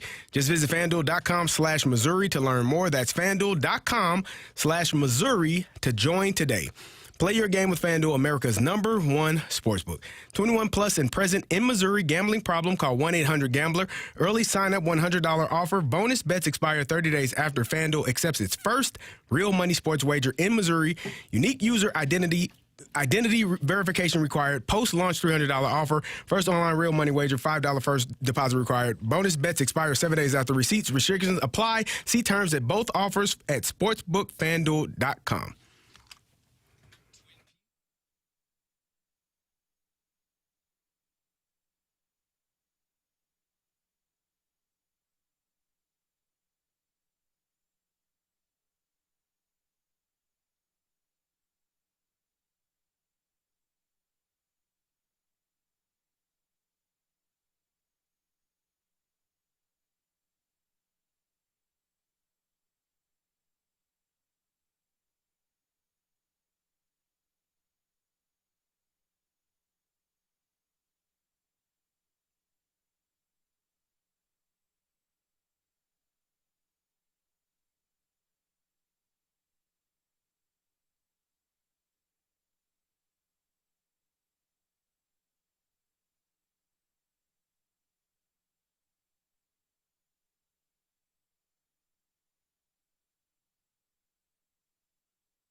It's the Fast Lane on 101 ESPN. Carey Davis, Andrew Marsh, Anthony Stalter.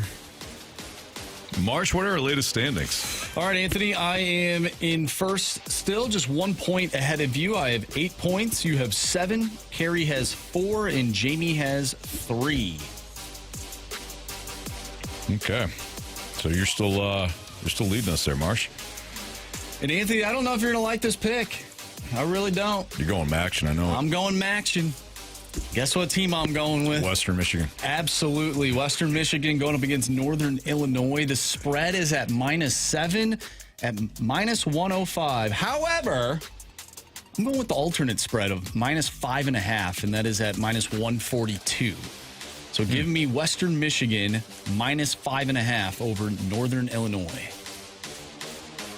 Wow. Okay. I'm going to go Maction as well.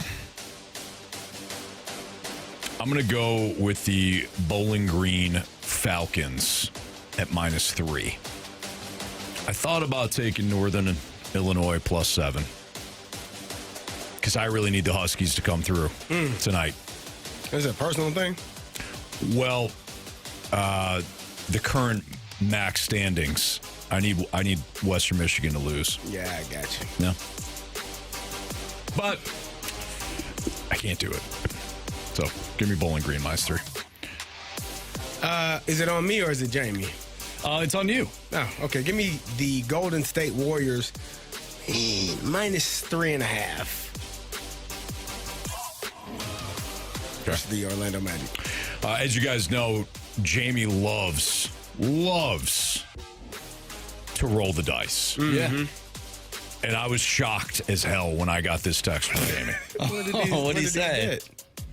The UMass Minutemen, as we know, have not won a game this season. Over. They are a 33.5-point underdog tonight at Ohio.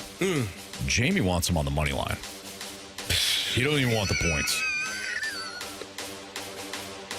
Said you can take those points and shove them. Plus 3,000 on the money line tonight. That's some money there, man. Yeah. They bet some money. You make some money there. Yeah, man. Yeah. Yeah. Good for him. You got to do what you got to do. Yeah. Yeah. Marsh, you ready to face the punishment? Yeah, I am. All right, so Marsh has got 4 shots coming from the airsoft gun for his loss in the NFL Pick'em Challenge punishment or the standings. And Carey had the airsoft gun loaded, and now it's a mess. You know, Anthony. You're going to blame me? Go ahead. I know you are. Go ahead. One of us was the last one to touch it. I was just making sure it worked. Waterboy says Jamie loves the Minutemen. In fact, Minutemen was his nickname in high school. I didn't know that. Waterboy must have known Jamie in high school. You think? You need to do it, Carey. I got it, I think. The worst part for Marsh is that not only is he being punished, but he's usually the one that has to fix the airsoft gun. All right. 3, 2. Here we go. 1. Oh, That one got man. Do you keep wearing sweatpants on purpose? I told you guys, I don't own jeans. You don't own a jean? I don't wear jeans. Let alone multiple jeans to necessitate a jean rack? Nope. All right. Go ahead, 3, Carey. 2, 1. Oh, that was in the back. That was a little higher than Holy expected. smokes. All right, All right. You're halfway done, Marsh. Yep. You're halfway done. Go ahead, Carey. The left side. Oh, he did. He got him right in the left cheek there. Oh! Marsh, go ahead and tell us what pick you regret the most. I don't even remember the games right now. Okay. that one got you. Blinded pain. I'll tell you right now, it was the Bengals-Steelers game. I told you guys on Friday, I had the Bengals initially, wanted to flip. Sunday rolls around, 12 o'clock hit, totally forgot to make the flip. Oh, no. All right. Well, this is for the Bengals right here. Go ahead. And, that was right in the middle. But it actually worked out. It actually worked out fine because it had too much fabric. Yeah, I think it hit his wallet. That was shot right in the middle, though. I don't have a wallet in the back part of my pants, so thank you for the compliment.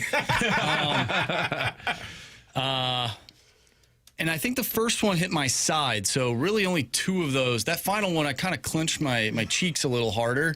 So that one really didn't hurt. Neither did the first one because it hit off the side. So just 2 of them 2 of them hurt really bad. Well, I'm sorry, man. It's okay. But you know what? We won. We did. And that hurt Carey and I more than it hurt you. Well, you know what? I think the shots hurt more when you don't have double-digit points. And I had, I believe, 10 points this week.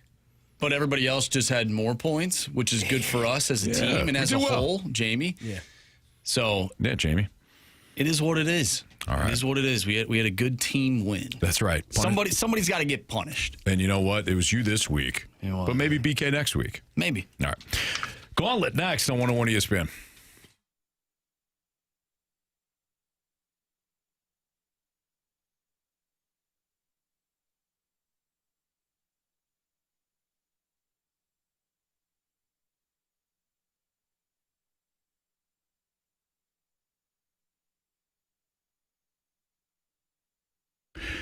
Going back a couple of years ago, I had seen Jamie at, I don't know, I think we were doing something at Centene. I'm like, dude, man, been working out recently? You look fantastic. He goes, I've been going to Mentality. And yes, I've been working out. And then he talked to me about the ways that the Mentality program helped him. He had felt off, low energy, tired all the time, gaining weight constantly. His mood would fluctuate up and down. He'd be snapping at people for no reason. And these are signs, as I know now, and as he found out, signs of low testosterone. So I went down there because I thought, you know what? Hey, I kind of feel the same way as he does. And as we grow older, guys, low testosterone, it's out of our control. There's some things that you can do to help yourself, but none bigger than going to Mentality, jumping on their program. They offer FDA-approved testosterone therapy, but it's much more than just, going there and jumping on the program or even finding out what's going on. It's about being consistent about being on the program, because after a while, and they make the treatment simple and the fits your schedule, but after a while you start to get that drive back. You go into the gym consistently. You build the strength if you're getting it back into the gym, and you will want to go to the gym because you start to feel great again. Start to eat right, dominoes start to fall into place, boost your mood, feel like yourself again. So if you want to be the dad who keeps up, the partner who's present, the man you know you can be, then this year stop settling. Head down to Mentality or check them out at mentalityhealth.com/radio. 2 different locations, one in South County, one in Chesterfield. Tell them Jamie and Anthony sent you in there. Go see them today. It's Mentality.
categories, one challenger. Can you survive the gauntlet? Brought to you by Blue Note Roofing. Roofing, siding, and gutters. Visit BlueNoteRoofingSTL.com for a free inspection.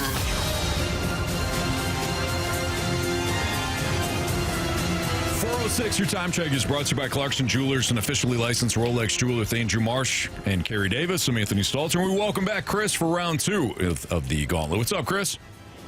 How you doing, boys? Pretty good. I know Carey's not doing well. He's still ticked at you. Nah, I'm all right. Oh. Well, sorry. It's all good. It doesn't sound like he's sorry at all. I got to be honest. All right, Chris. Now, you did say that you were going to save Marsh to last. So does that mean that I'm up, or have you changed your mind? No, sir. I am taking on Anthony today. Okay. All right. Well, good luck to you, Chris. All right. All right, Chris. Anthony is headed out to the cone of silence. Tell Marshy to spin that wheel. Spin that wheel, Archie. Now, yesterday, you beat me in hockey. We both struggled a little bit. Yeah. What are you hoping for today? I am hoping for some random. Man, this guy's 2 for 2. He wanted hockey yesterday. Yeah, hockey or baseball. Got hockey today. He wants random, and we have random. You got random. All right, Marcy's going to hand me the questions. You remember how this goes. If you answer the question correctly without the options, you get 2 points. If you answer it correctly with the options, you get 1 point. And if it's incorrect, you get 0. You ready to roll?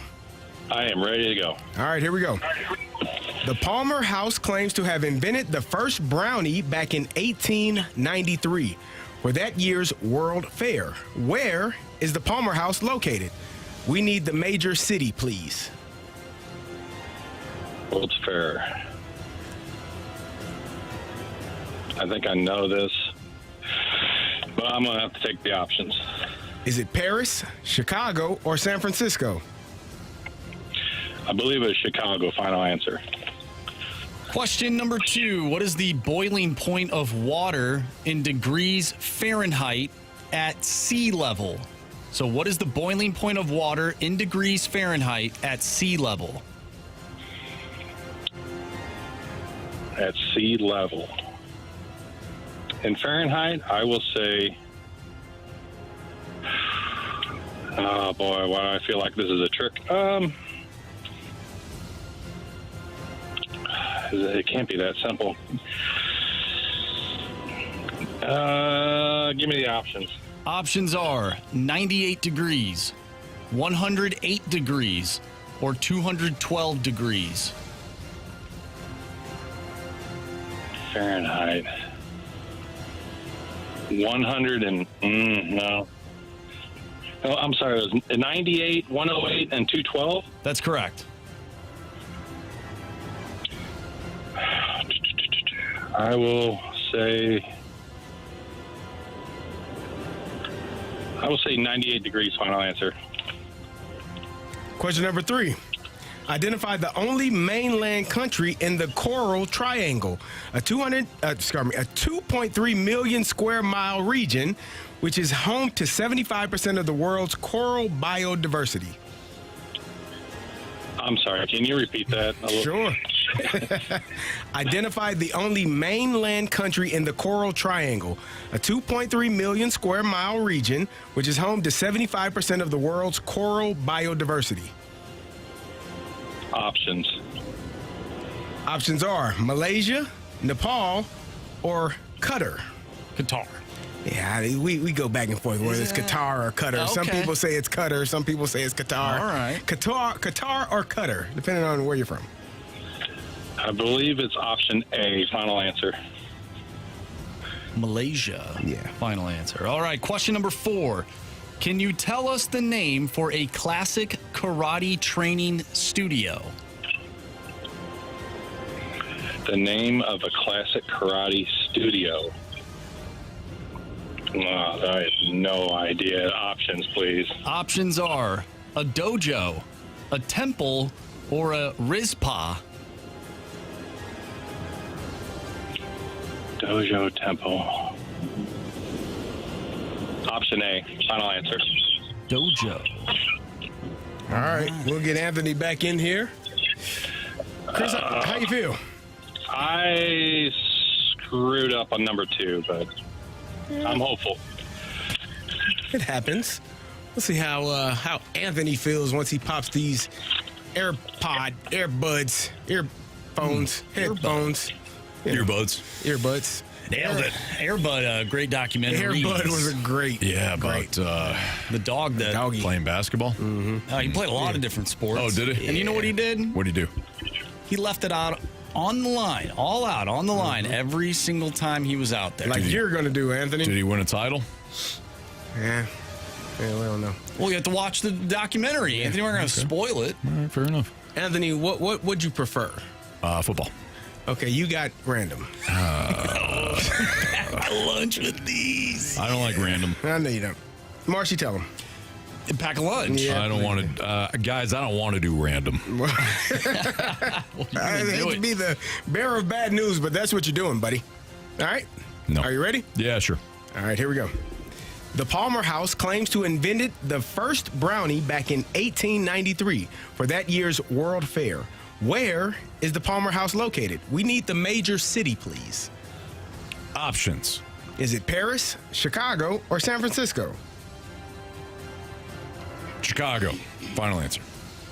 Question number 2. What is the boiling point of water in degrees Fahrenheit at sea level?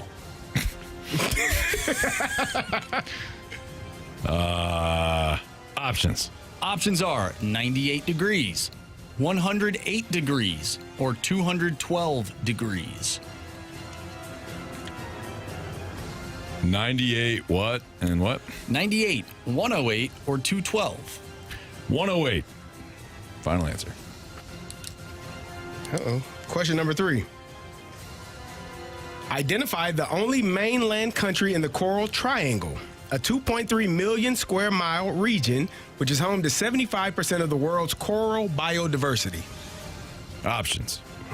Malaysia, Nepal, or Qatar, or Qatar.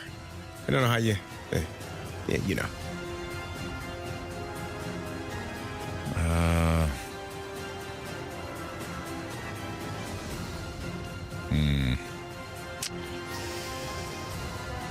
Can I get those options again?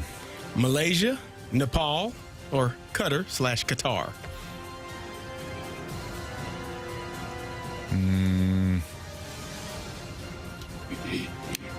Let's go with Nepal. Final answer. Question number 4. Can you tell us the name for a classic karate training studio? A dojo. Final answer. All right. Let's start with question number 1.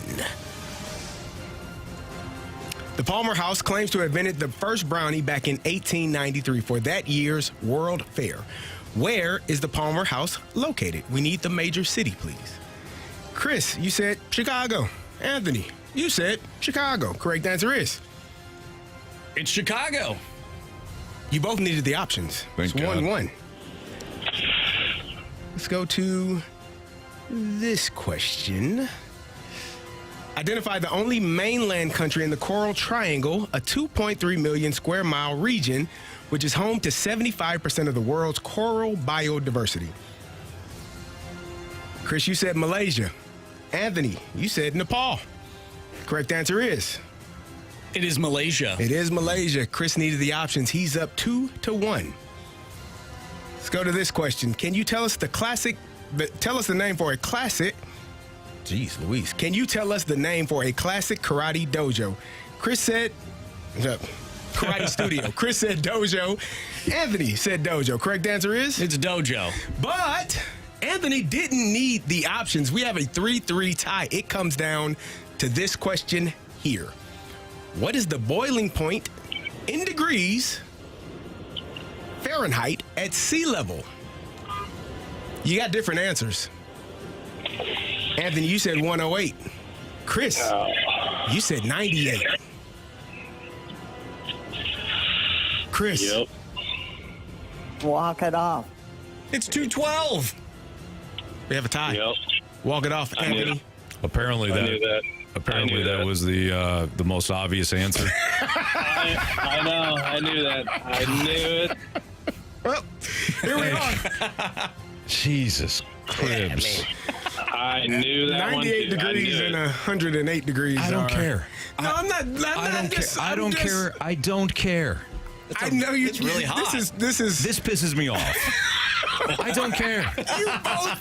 You both got it wrong, and you get to walk it up. You're still alive, Anthony. Care about that. I don't. You should. All right, Chris. This is how it goes. I will ask the question, and you will hold off on your answer. Anthony will write down his answer and tell us. As soon as we get Anthony's answer, we need your answer immediately. Okay? Okay. I got it. So hold off on your answer till Anthony gives us his. Anthony, you got pen? You got paper? Ready. You over what just took place? You locked back in? Yeah. All right, you don't sound like it. All right, here we go. According to the National Ocean Service, the Arctic Ocean has an area of approximately how many million square miles?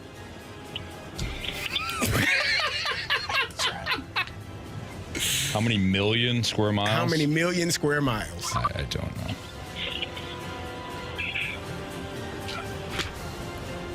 I can't see that. Can you see that? Yeah, I got it. All right, Chris, what's your answer? Million square miles. I will say 250. 250? Mark, Yep. we don't need a calculator, do we? No, I we couldn't don't. see Anthony's answer. All right.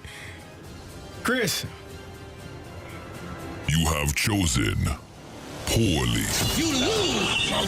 Anthony, what was your answer? 34. The answer was 6.1 million square miles. So Anthony was closer. I almost put 9, but I'm like, that's probably too small. I'm talking millions here. Right. That's why I crossed it off. It's funny, actually. I crossed off 6. I thought you were going to put 69 That's just what I for was the. going to. So I You still would crossed have it. won. You would have. Yeah. Good All job, right, Chris. Apparently, you and I are the dumbest people in America, according to everybody who knows the answer of at least one of those questions. Oh, I knew it. As soon as I said it, I was like, I am so dumb. Hey, me too. Congratulations. You and I together, huh? Couple of dummies. Hey, I enjoyed it. Thanks, guys. Thanks, Chris. Good job, Chris. Anthony, don't beat yourself up. You made it to. Listen, you're like the Blues when the goal goes in. You got to get over it, man. Play the next play. All right, yeah. Throw your damn hands up and Nothing feel sorry pisses for me yourself. off. Nothing pisses me off more than when somebody knows something and they're like, "You don't know that," as if that person or those people don't also not know something. Like, So Who said that, though? they must have said it in the snake pit. Anthony, don't look up. Just stay locked in. You got to come in here. You don't know with that. with the Clydesdale blinders on, so you can't see anything. If it makes you feel any better, I didn't know 3 of the 4 questions. The one that I didn't know was Dojo, because I watched Karate Kid? Beverly Hills Ninja. yeah, that makes sense. You answered Dojo without any options. Look at you. That's true. You did. You didn't need the options for that one. Chris did. Look at you. Don't big try brain. to Big brain. don't try to make me feel better. Big brain. Okay. You got Chicago right, your hometown, I'm ticked off. and you got won. You won the. You got closer. Doesn't feel like it. Walk off. Doesn't feel like it. I feel bad for Chris. Why? Because neither of you knew that it was 220. It happens. Yeah. I mean, come on. Apparently, we should know that. You know? Well, Apparently, we should. Well, you didn't. It's fine. Here's why I'll save you. At sea level is what probably threw you off. Sea level. At sea level. If it's not at sea level, what is it? Probably still still the same. 212? Yeah. Okay. But, I don't know. Yeah. yeah. I don't know. Yeah, You know? I'm sure it I don't is. know. I'm sure it is. I'm sure it is. Yeah. You know? I mean, that's like, above sea level, below sea level. I think it's the same. Right. But it doesn't matter. Good job, Anthony. I'm going to say this real slow and real clear. All right? And I want you to know this from the bottom of my heart. I don't care. And I'm going to tell you why I don't care. And I'm going to get real dark for a second. No. Not on the road again, Dark, are you? At some point, we're all going to be dead. Oh, my God. And just because you know an answer, you know something. Does not mean you lived a better life? That somebody else did not. Oh, man. It doesn't matter because you're going to be worm food someday. And so am I. Marshy, what is the next? What are we Insects. Insects Stop. All right, are going to eat us someday. Pee my pants. You know what I mean? The Week 11 NFL Stack-Up is next on Ain't gonna 101 matter. ESPN.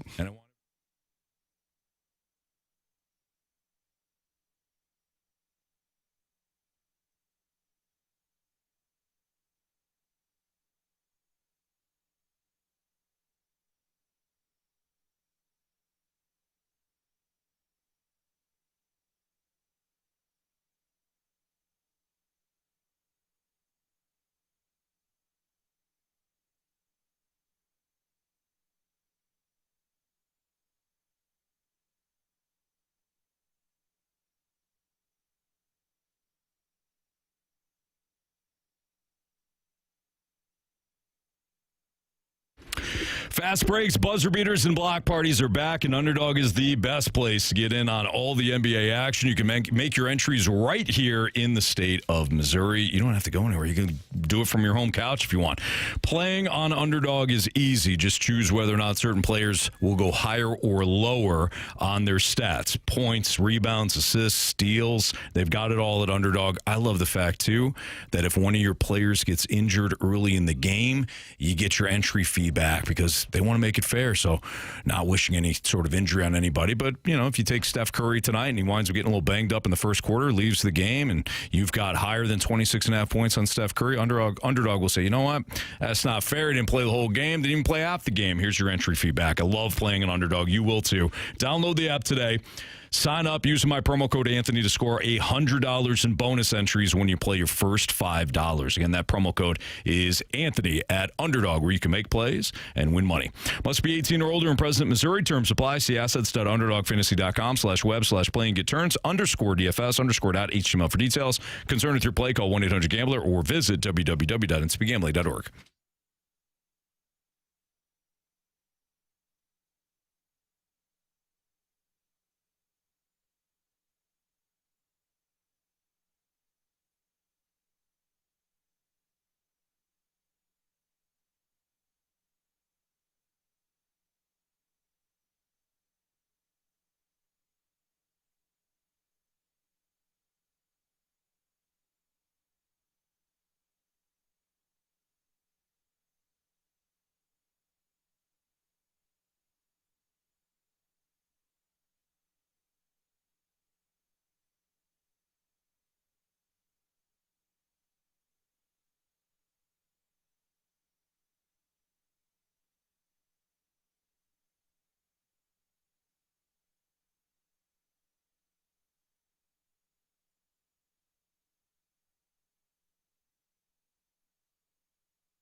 Stack up.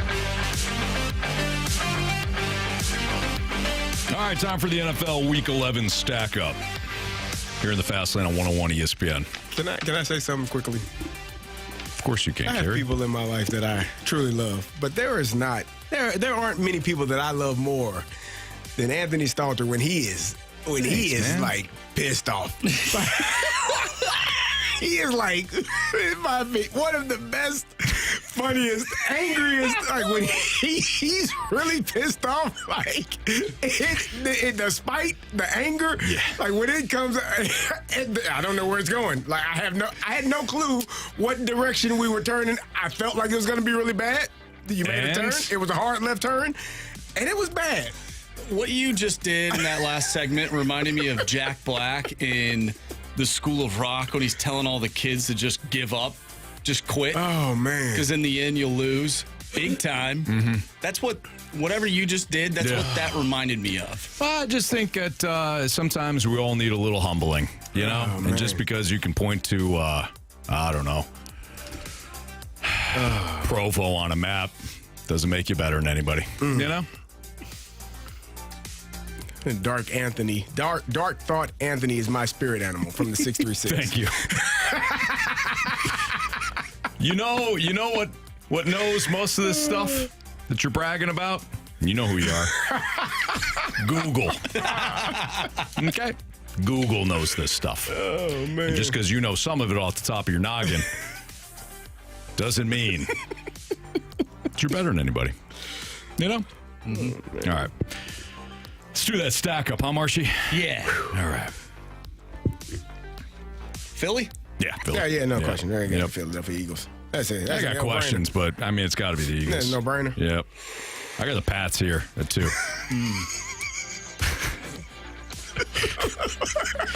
AB, I thought about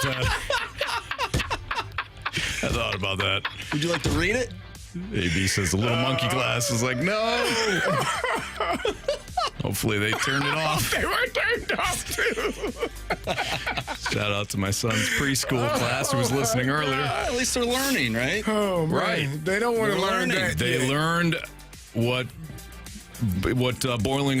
water boils at sea level. Yeah. And they learned one of life's harshest lessons. Oh, my of course. God. I got the Colts at number 2. I got the Pats at number 2. Yeah, the Colts had a week off, and they still are better than most teams that they played this weekend. Well, I think we're at a bit of a crossroads here, gentlemen, because I don't have either one of those teams. What do you have, the Rams? I have the Los Angeles Rams, who have a 100-point differential, plus 100, and they've won 5 in a row. Granted, the Patriots have won 8 in a row. And the Colts have a better point differential. They got 115-point differential. So we're at a bit of a crossroads here, gentlemen. Wait, however, I do have New England at 3 over Indianapolis, and I am willing to make the switch. I don't like it. Well, somebody has to switch. I got the Patriots at 3 as well. So let's just bump them up. And Who then do you we'll have go at 3? I got 3. I got the Colts at 3. Who you have at 2? Pats. Come on. Go ahead, man. Go ahead, man. Okay. Patriots at 2. Colts at 3. Colts at 3. Terrible decision. All right. Now I got the Rams. I got the Rams at 4 as well. Okay. All right, I'll take the Rams at 4. Yeah. All right, 5. Well, I don't want to do this, Anthony. I think this team is fraudulent, but they keep winning football games. I have the Denver Broncos at 5. I won't do it. Who do you have at 5? I have the Buffalo Bills. No, I got the Broncos. What? Yeah. I had the Buffaloes. What more can we ask of the Broncos? They're 9-2. They keep winning. The Broncos, if they don't win if they're not the number 1 seed, they will be out in the first round. If they are the number 1 seed, they will be out in the second round. Okay. No, mark it down. Write it down. Why don't you save that for next segment? Oh, okay. I don't even know what we're doing next segment. We'll discuss more. Nobody does. You know what? Somebody listening does. But everybody knows the boiling point. Yeah, 212. At sea level. We all know now. Fahrenheit. We all know now. We're better. We're better because of it, Anthony. Because of you, we are better. Well, not because of me. Remember, I didn't know it. We had to talk about it, though, because you didn't know it. So it's okay. All right, good. Yep. 6. Buffalo Bills. Buffalo Bills. Yeah, me too. Boy, the rest just feels dirty. I mean, it's not that dirty. There are teams that lost this past weekend for me. I got the Packers at 7. I don't even have the Packers on my list. I might have. I have Detroit at 7. I don't have them on my list either. What do you have at 7? I got the Seahawks. No, I'll flip to the Lions. Huh? Yeah, I'll go Lions here. Did the Lions win or lose? I missed. They look like crap. Lost too. They threw But 4 interceptions. Yeah, the Seahawks are terrible. Detroit the Lions, is third honestly, in their division. Yeah, it's a great division. It's not.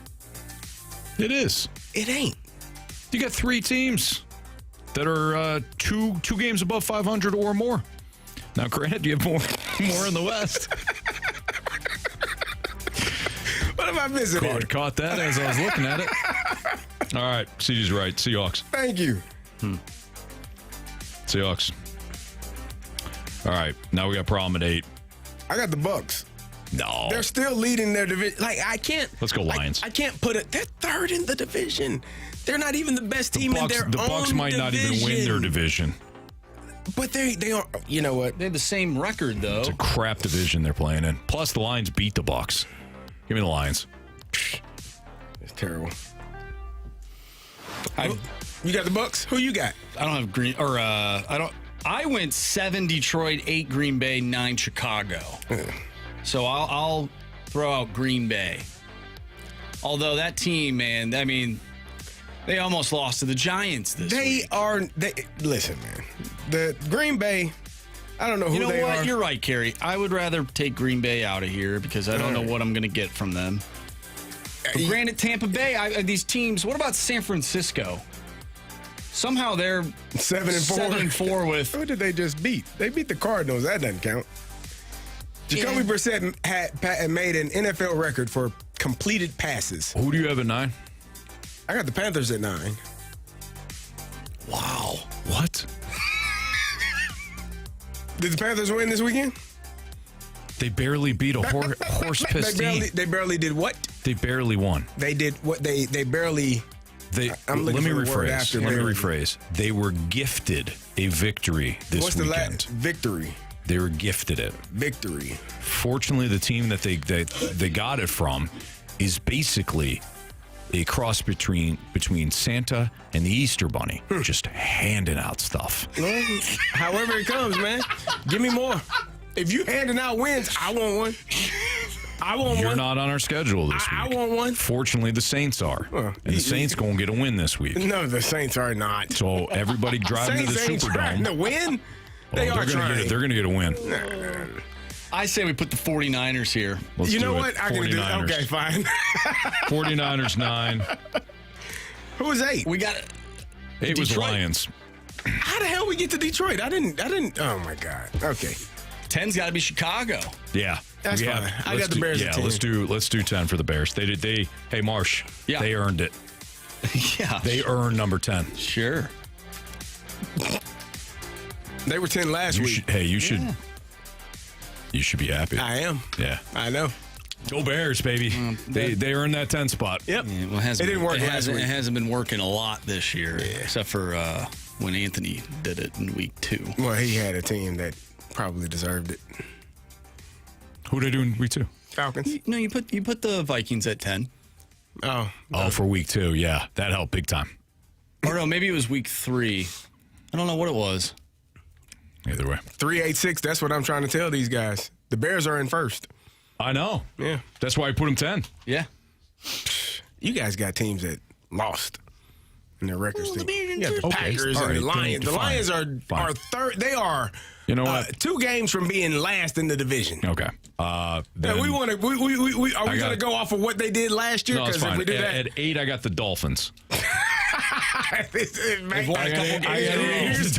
is. This is my guy. You wanted him. You kept poking the bear. Now he's here. All right. You want wins? Dolphins are 3-1 over their last 4 games. There's my guy. Wins over Buffalo, Washington, and that Atlanta team you seem to like. Yeah. Give me Miami at 8. This is so spiteful. You said they got to come off a win. I'm not putting Miami won. Okay. Miami in this. Yeah, let's just move on. Okay, we got our top 10 teams. I'll run through them real quick. Number 1, Better have Philly. the Dolphins at 8. 2, New England. 3, Indianapolis. At 4, the LA Rams. 5, Denver. 6, Buffalo. 7, Seattle. 8, Detroit. 9, is San Francisco, and number 10 is Chicago, and just outside of the top 10, Anthony, is those Miami Dolphins. Well, they're Just- moving up, They're though. just outside. They're moving up. They're trying. They're a good team. Yeah. All right. What are we doing next? Already did bet the board. Anthony, it's Hot Take Tuesday. Is it? Yeah. Well, let's just do Hot Take Tuesday next on 101 ESPN.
101 ESPN Sports Center.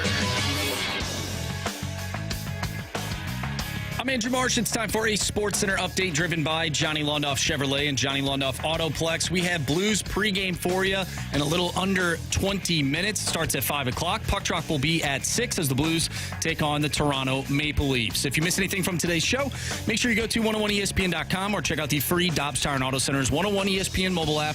Just head to the podcast page and you'll find all of our shows there. It's all brought to you by the Schaefer Door Company. I'm Andrew Marsh, and the Sports Center update is driven by Johnny Londoff Chevrolet and Johnny Londoff Autoplex. See them at Londoff.com. Chevy, together we drive. Are you kidding me?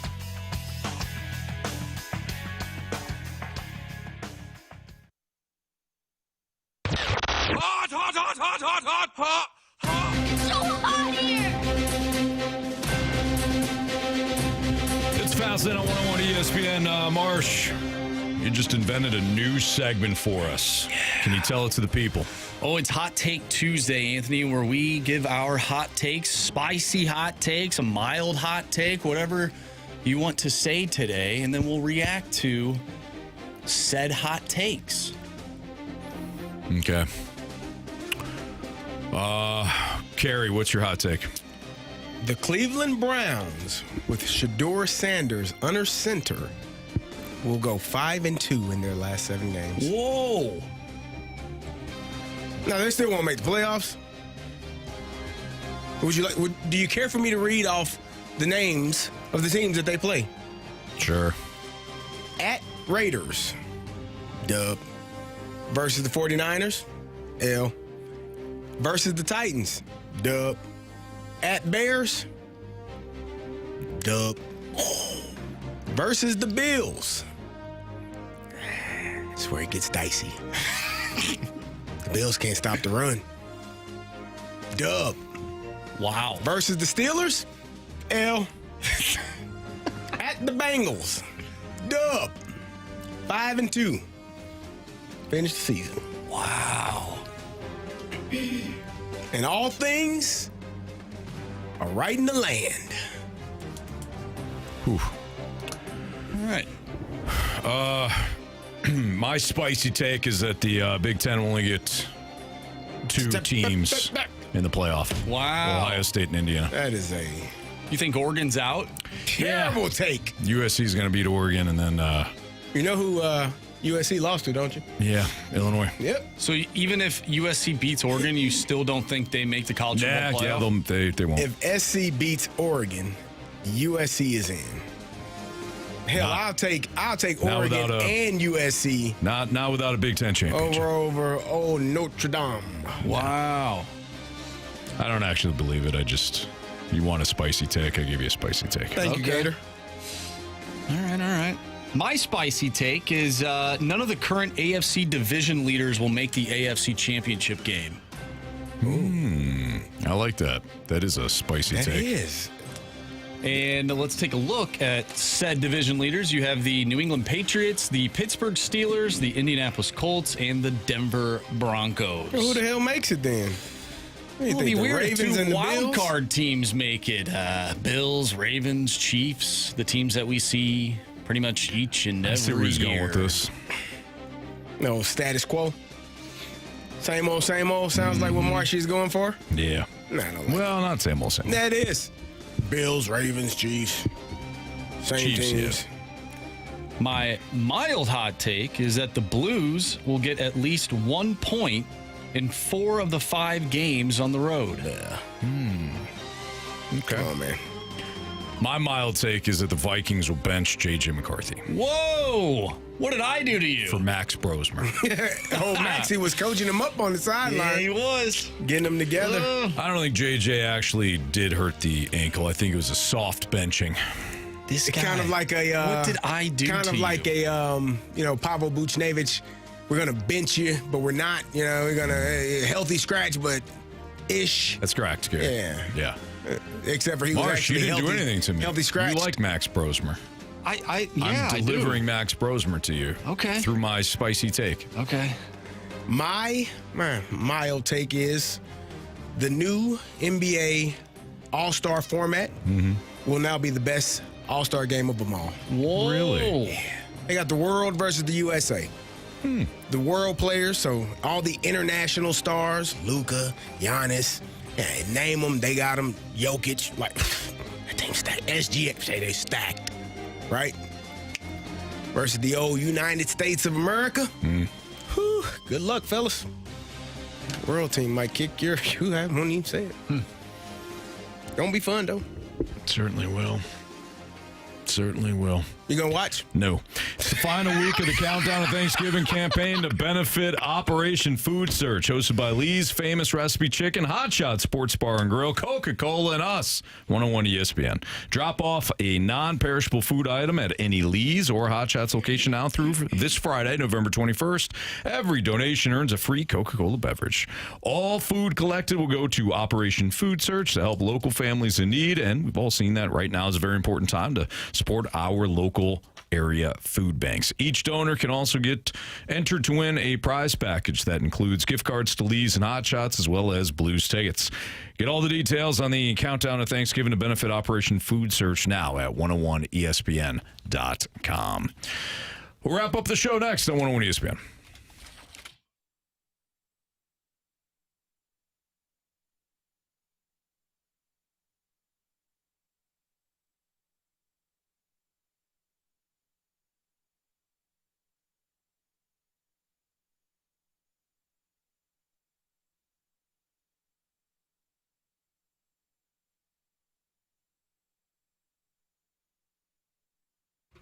Hey, it's Carey Davis, and if you're in the market for a new vehicle, look no further than Genesis of St. Charles. They are the #1 Genesis dealer in Missouri for 2025. Genesis of St. Charles is your premier Genesis dealer, and you don't have to wait. Now is the time to visit.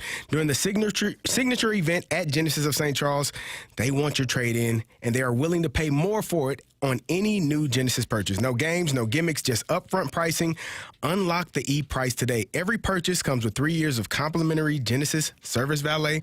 That means the complimentary vehicle pickup and delivery, plus a loaner vehicle at no additional cost. If you're in the market for something new, let Genesis of St. Charles bring the test drive to you. They're closer than you think, and they have a large selection of new Genesis models in stock ready for you to take home today.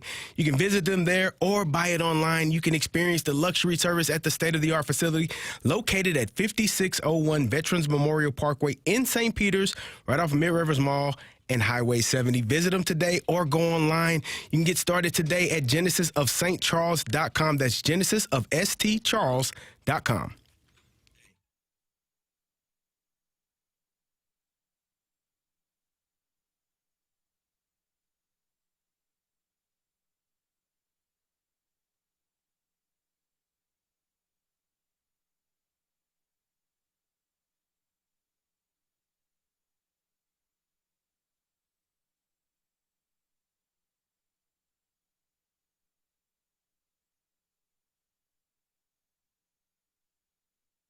St. Louis Countdown to Thanksgiving is on, and this year you can help make the holidays brighter for families right here in our community. Now through November 21st, Lee's Famous Recipe Chicken and Hot Shot Sports Bar and Grill are teaming up with Coca-Cola to support Operation Food Search, and they need your help. Just drop off any non-perishable food items at any Lee's or Hot Shots location. It's that simple. Your donation stays local and goes directly to Operation Food Search to help St. Louis families in need this holiday season. And hey, when you give, you also get. Every donation earns you a free Coca-Cola beverage, one per person per day, but always ice cold and always appreciated. Plus, you'll be entered for a chance to win $100 gift cards from Lee's and Hot Shots, as well as hockey tickets from us. Talk about giving and winning. So join the fun, spread some love, show what St. Louis Pride is all about. Help us make a difference now through November 21st. Drop off your donations at any Lee's Famous Recipe Chicken or Hot Shot Sports Bar and Grill location. It's all brought to you by Coca-Cola and your community partners right here at 101 ESPN.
Fastlane on 101 ESPN. If you missed anything from today's show, you can always download the podcast available at 101ESPN.com or via the Dobbs Star Notice Center's 101 ESPN mobile app.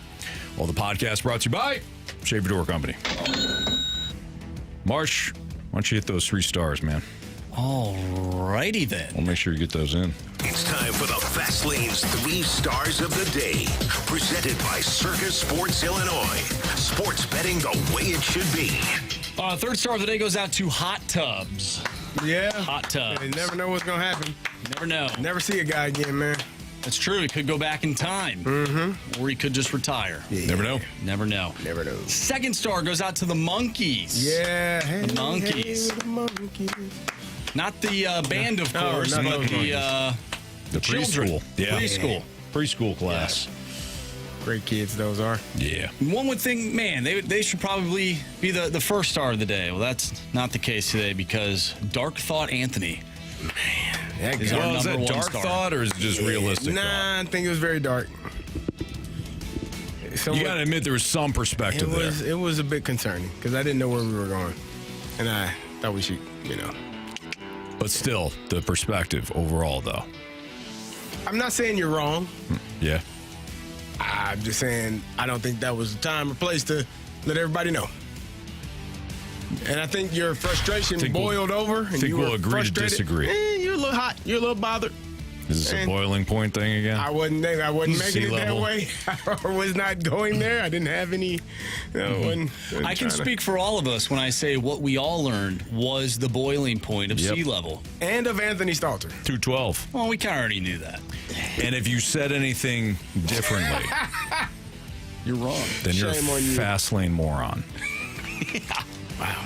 And Chris and I, we're some fast lane morons. You're not the only moron out there, Anthony. No, Chris and I. Well, I didn't know that either, so Now it's you do easier. know. It's easier for us to know because we got the questions. We got the questions in front of us. If you would have asked me, I would have had no clue. No clue. I believe in you, though. No, you I just said would. 212. No, not a way. Not a chance. All right. So, Carey, what'd you learn today? I learned that you do have a point where, enough is enough. And people should leave you the hell alone when you get there. Yeah. Yeah. I appreciate you, man. Yeah. You are crazy. Kind of am. It's cool. I could have went deeper, too. Darker. You had to get out of there. Yeah. Get to the next segment. It's probably a good thing that you just went ahead and teased the next segment. Yeah, we were already off clock. Yeah, good call. That's what matters. So, yeah.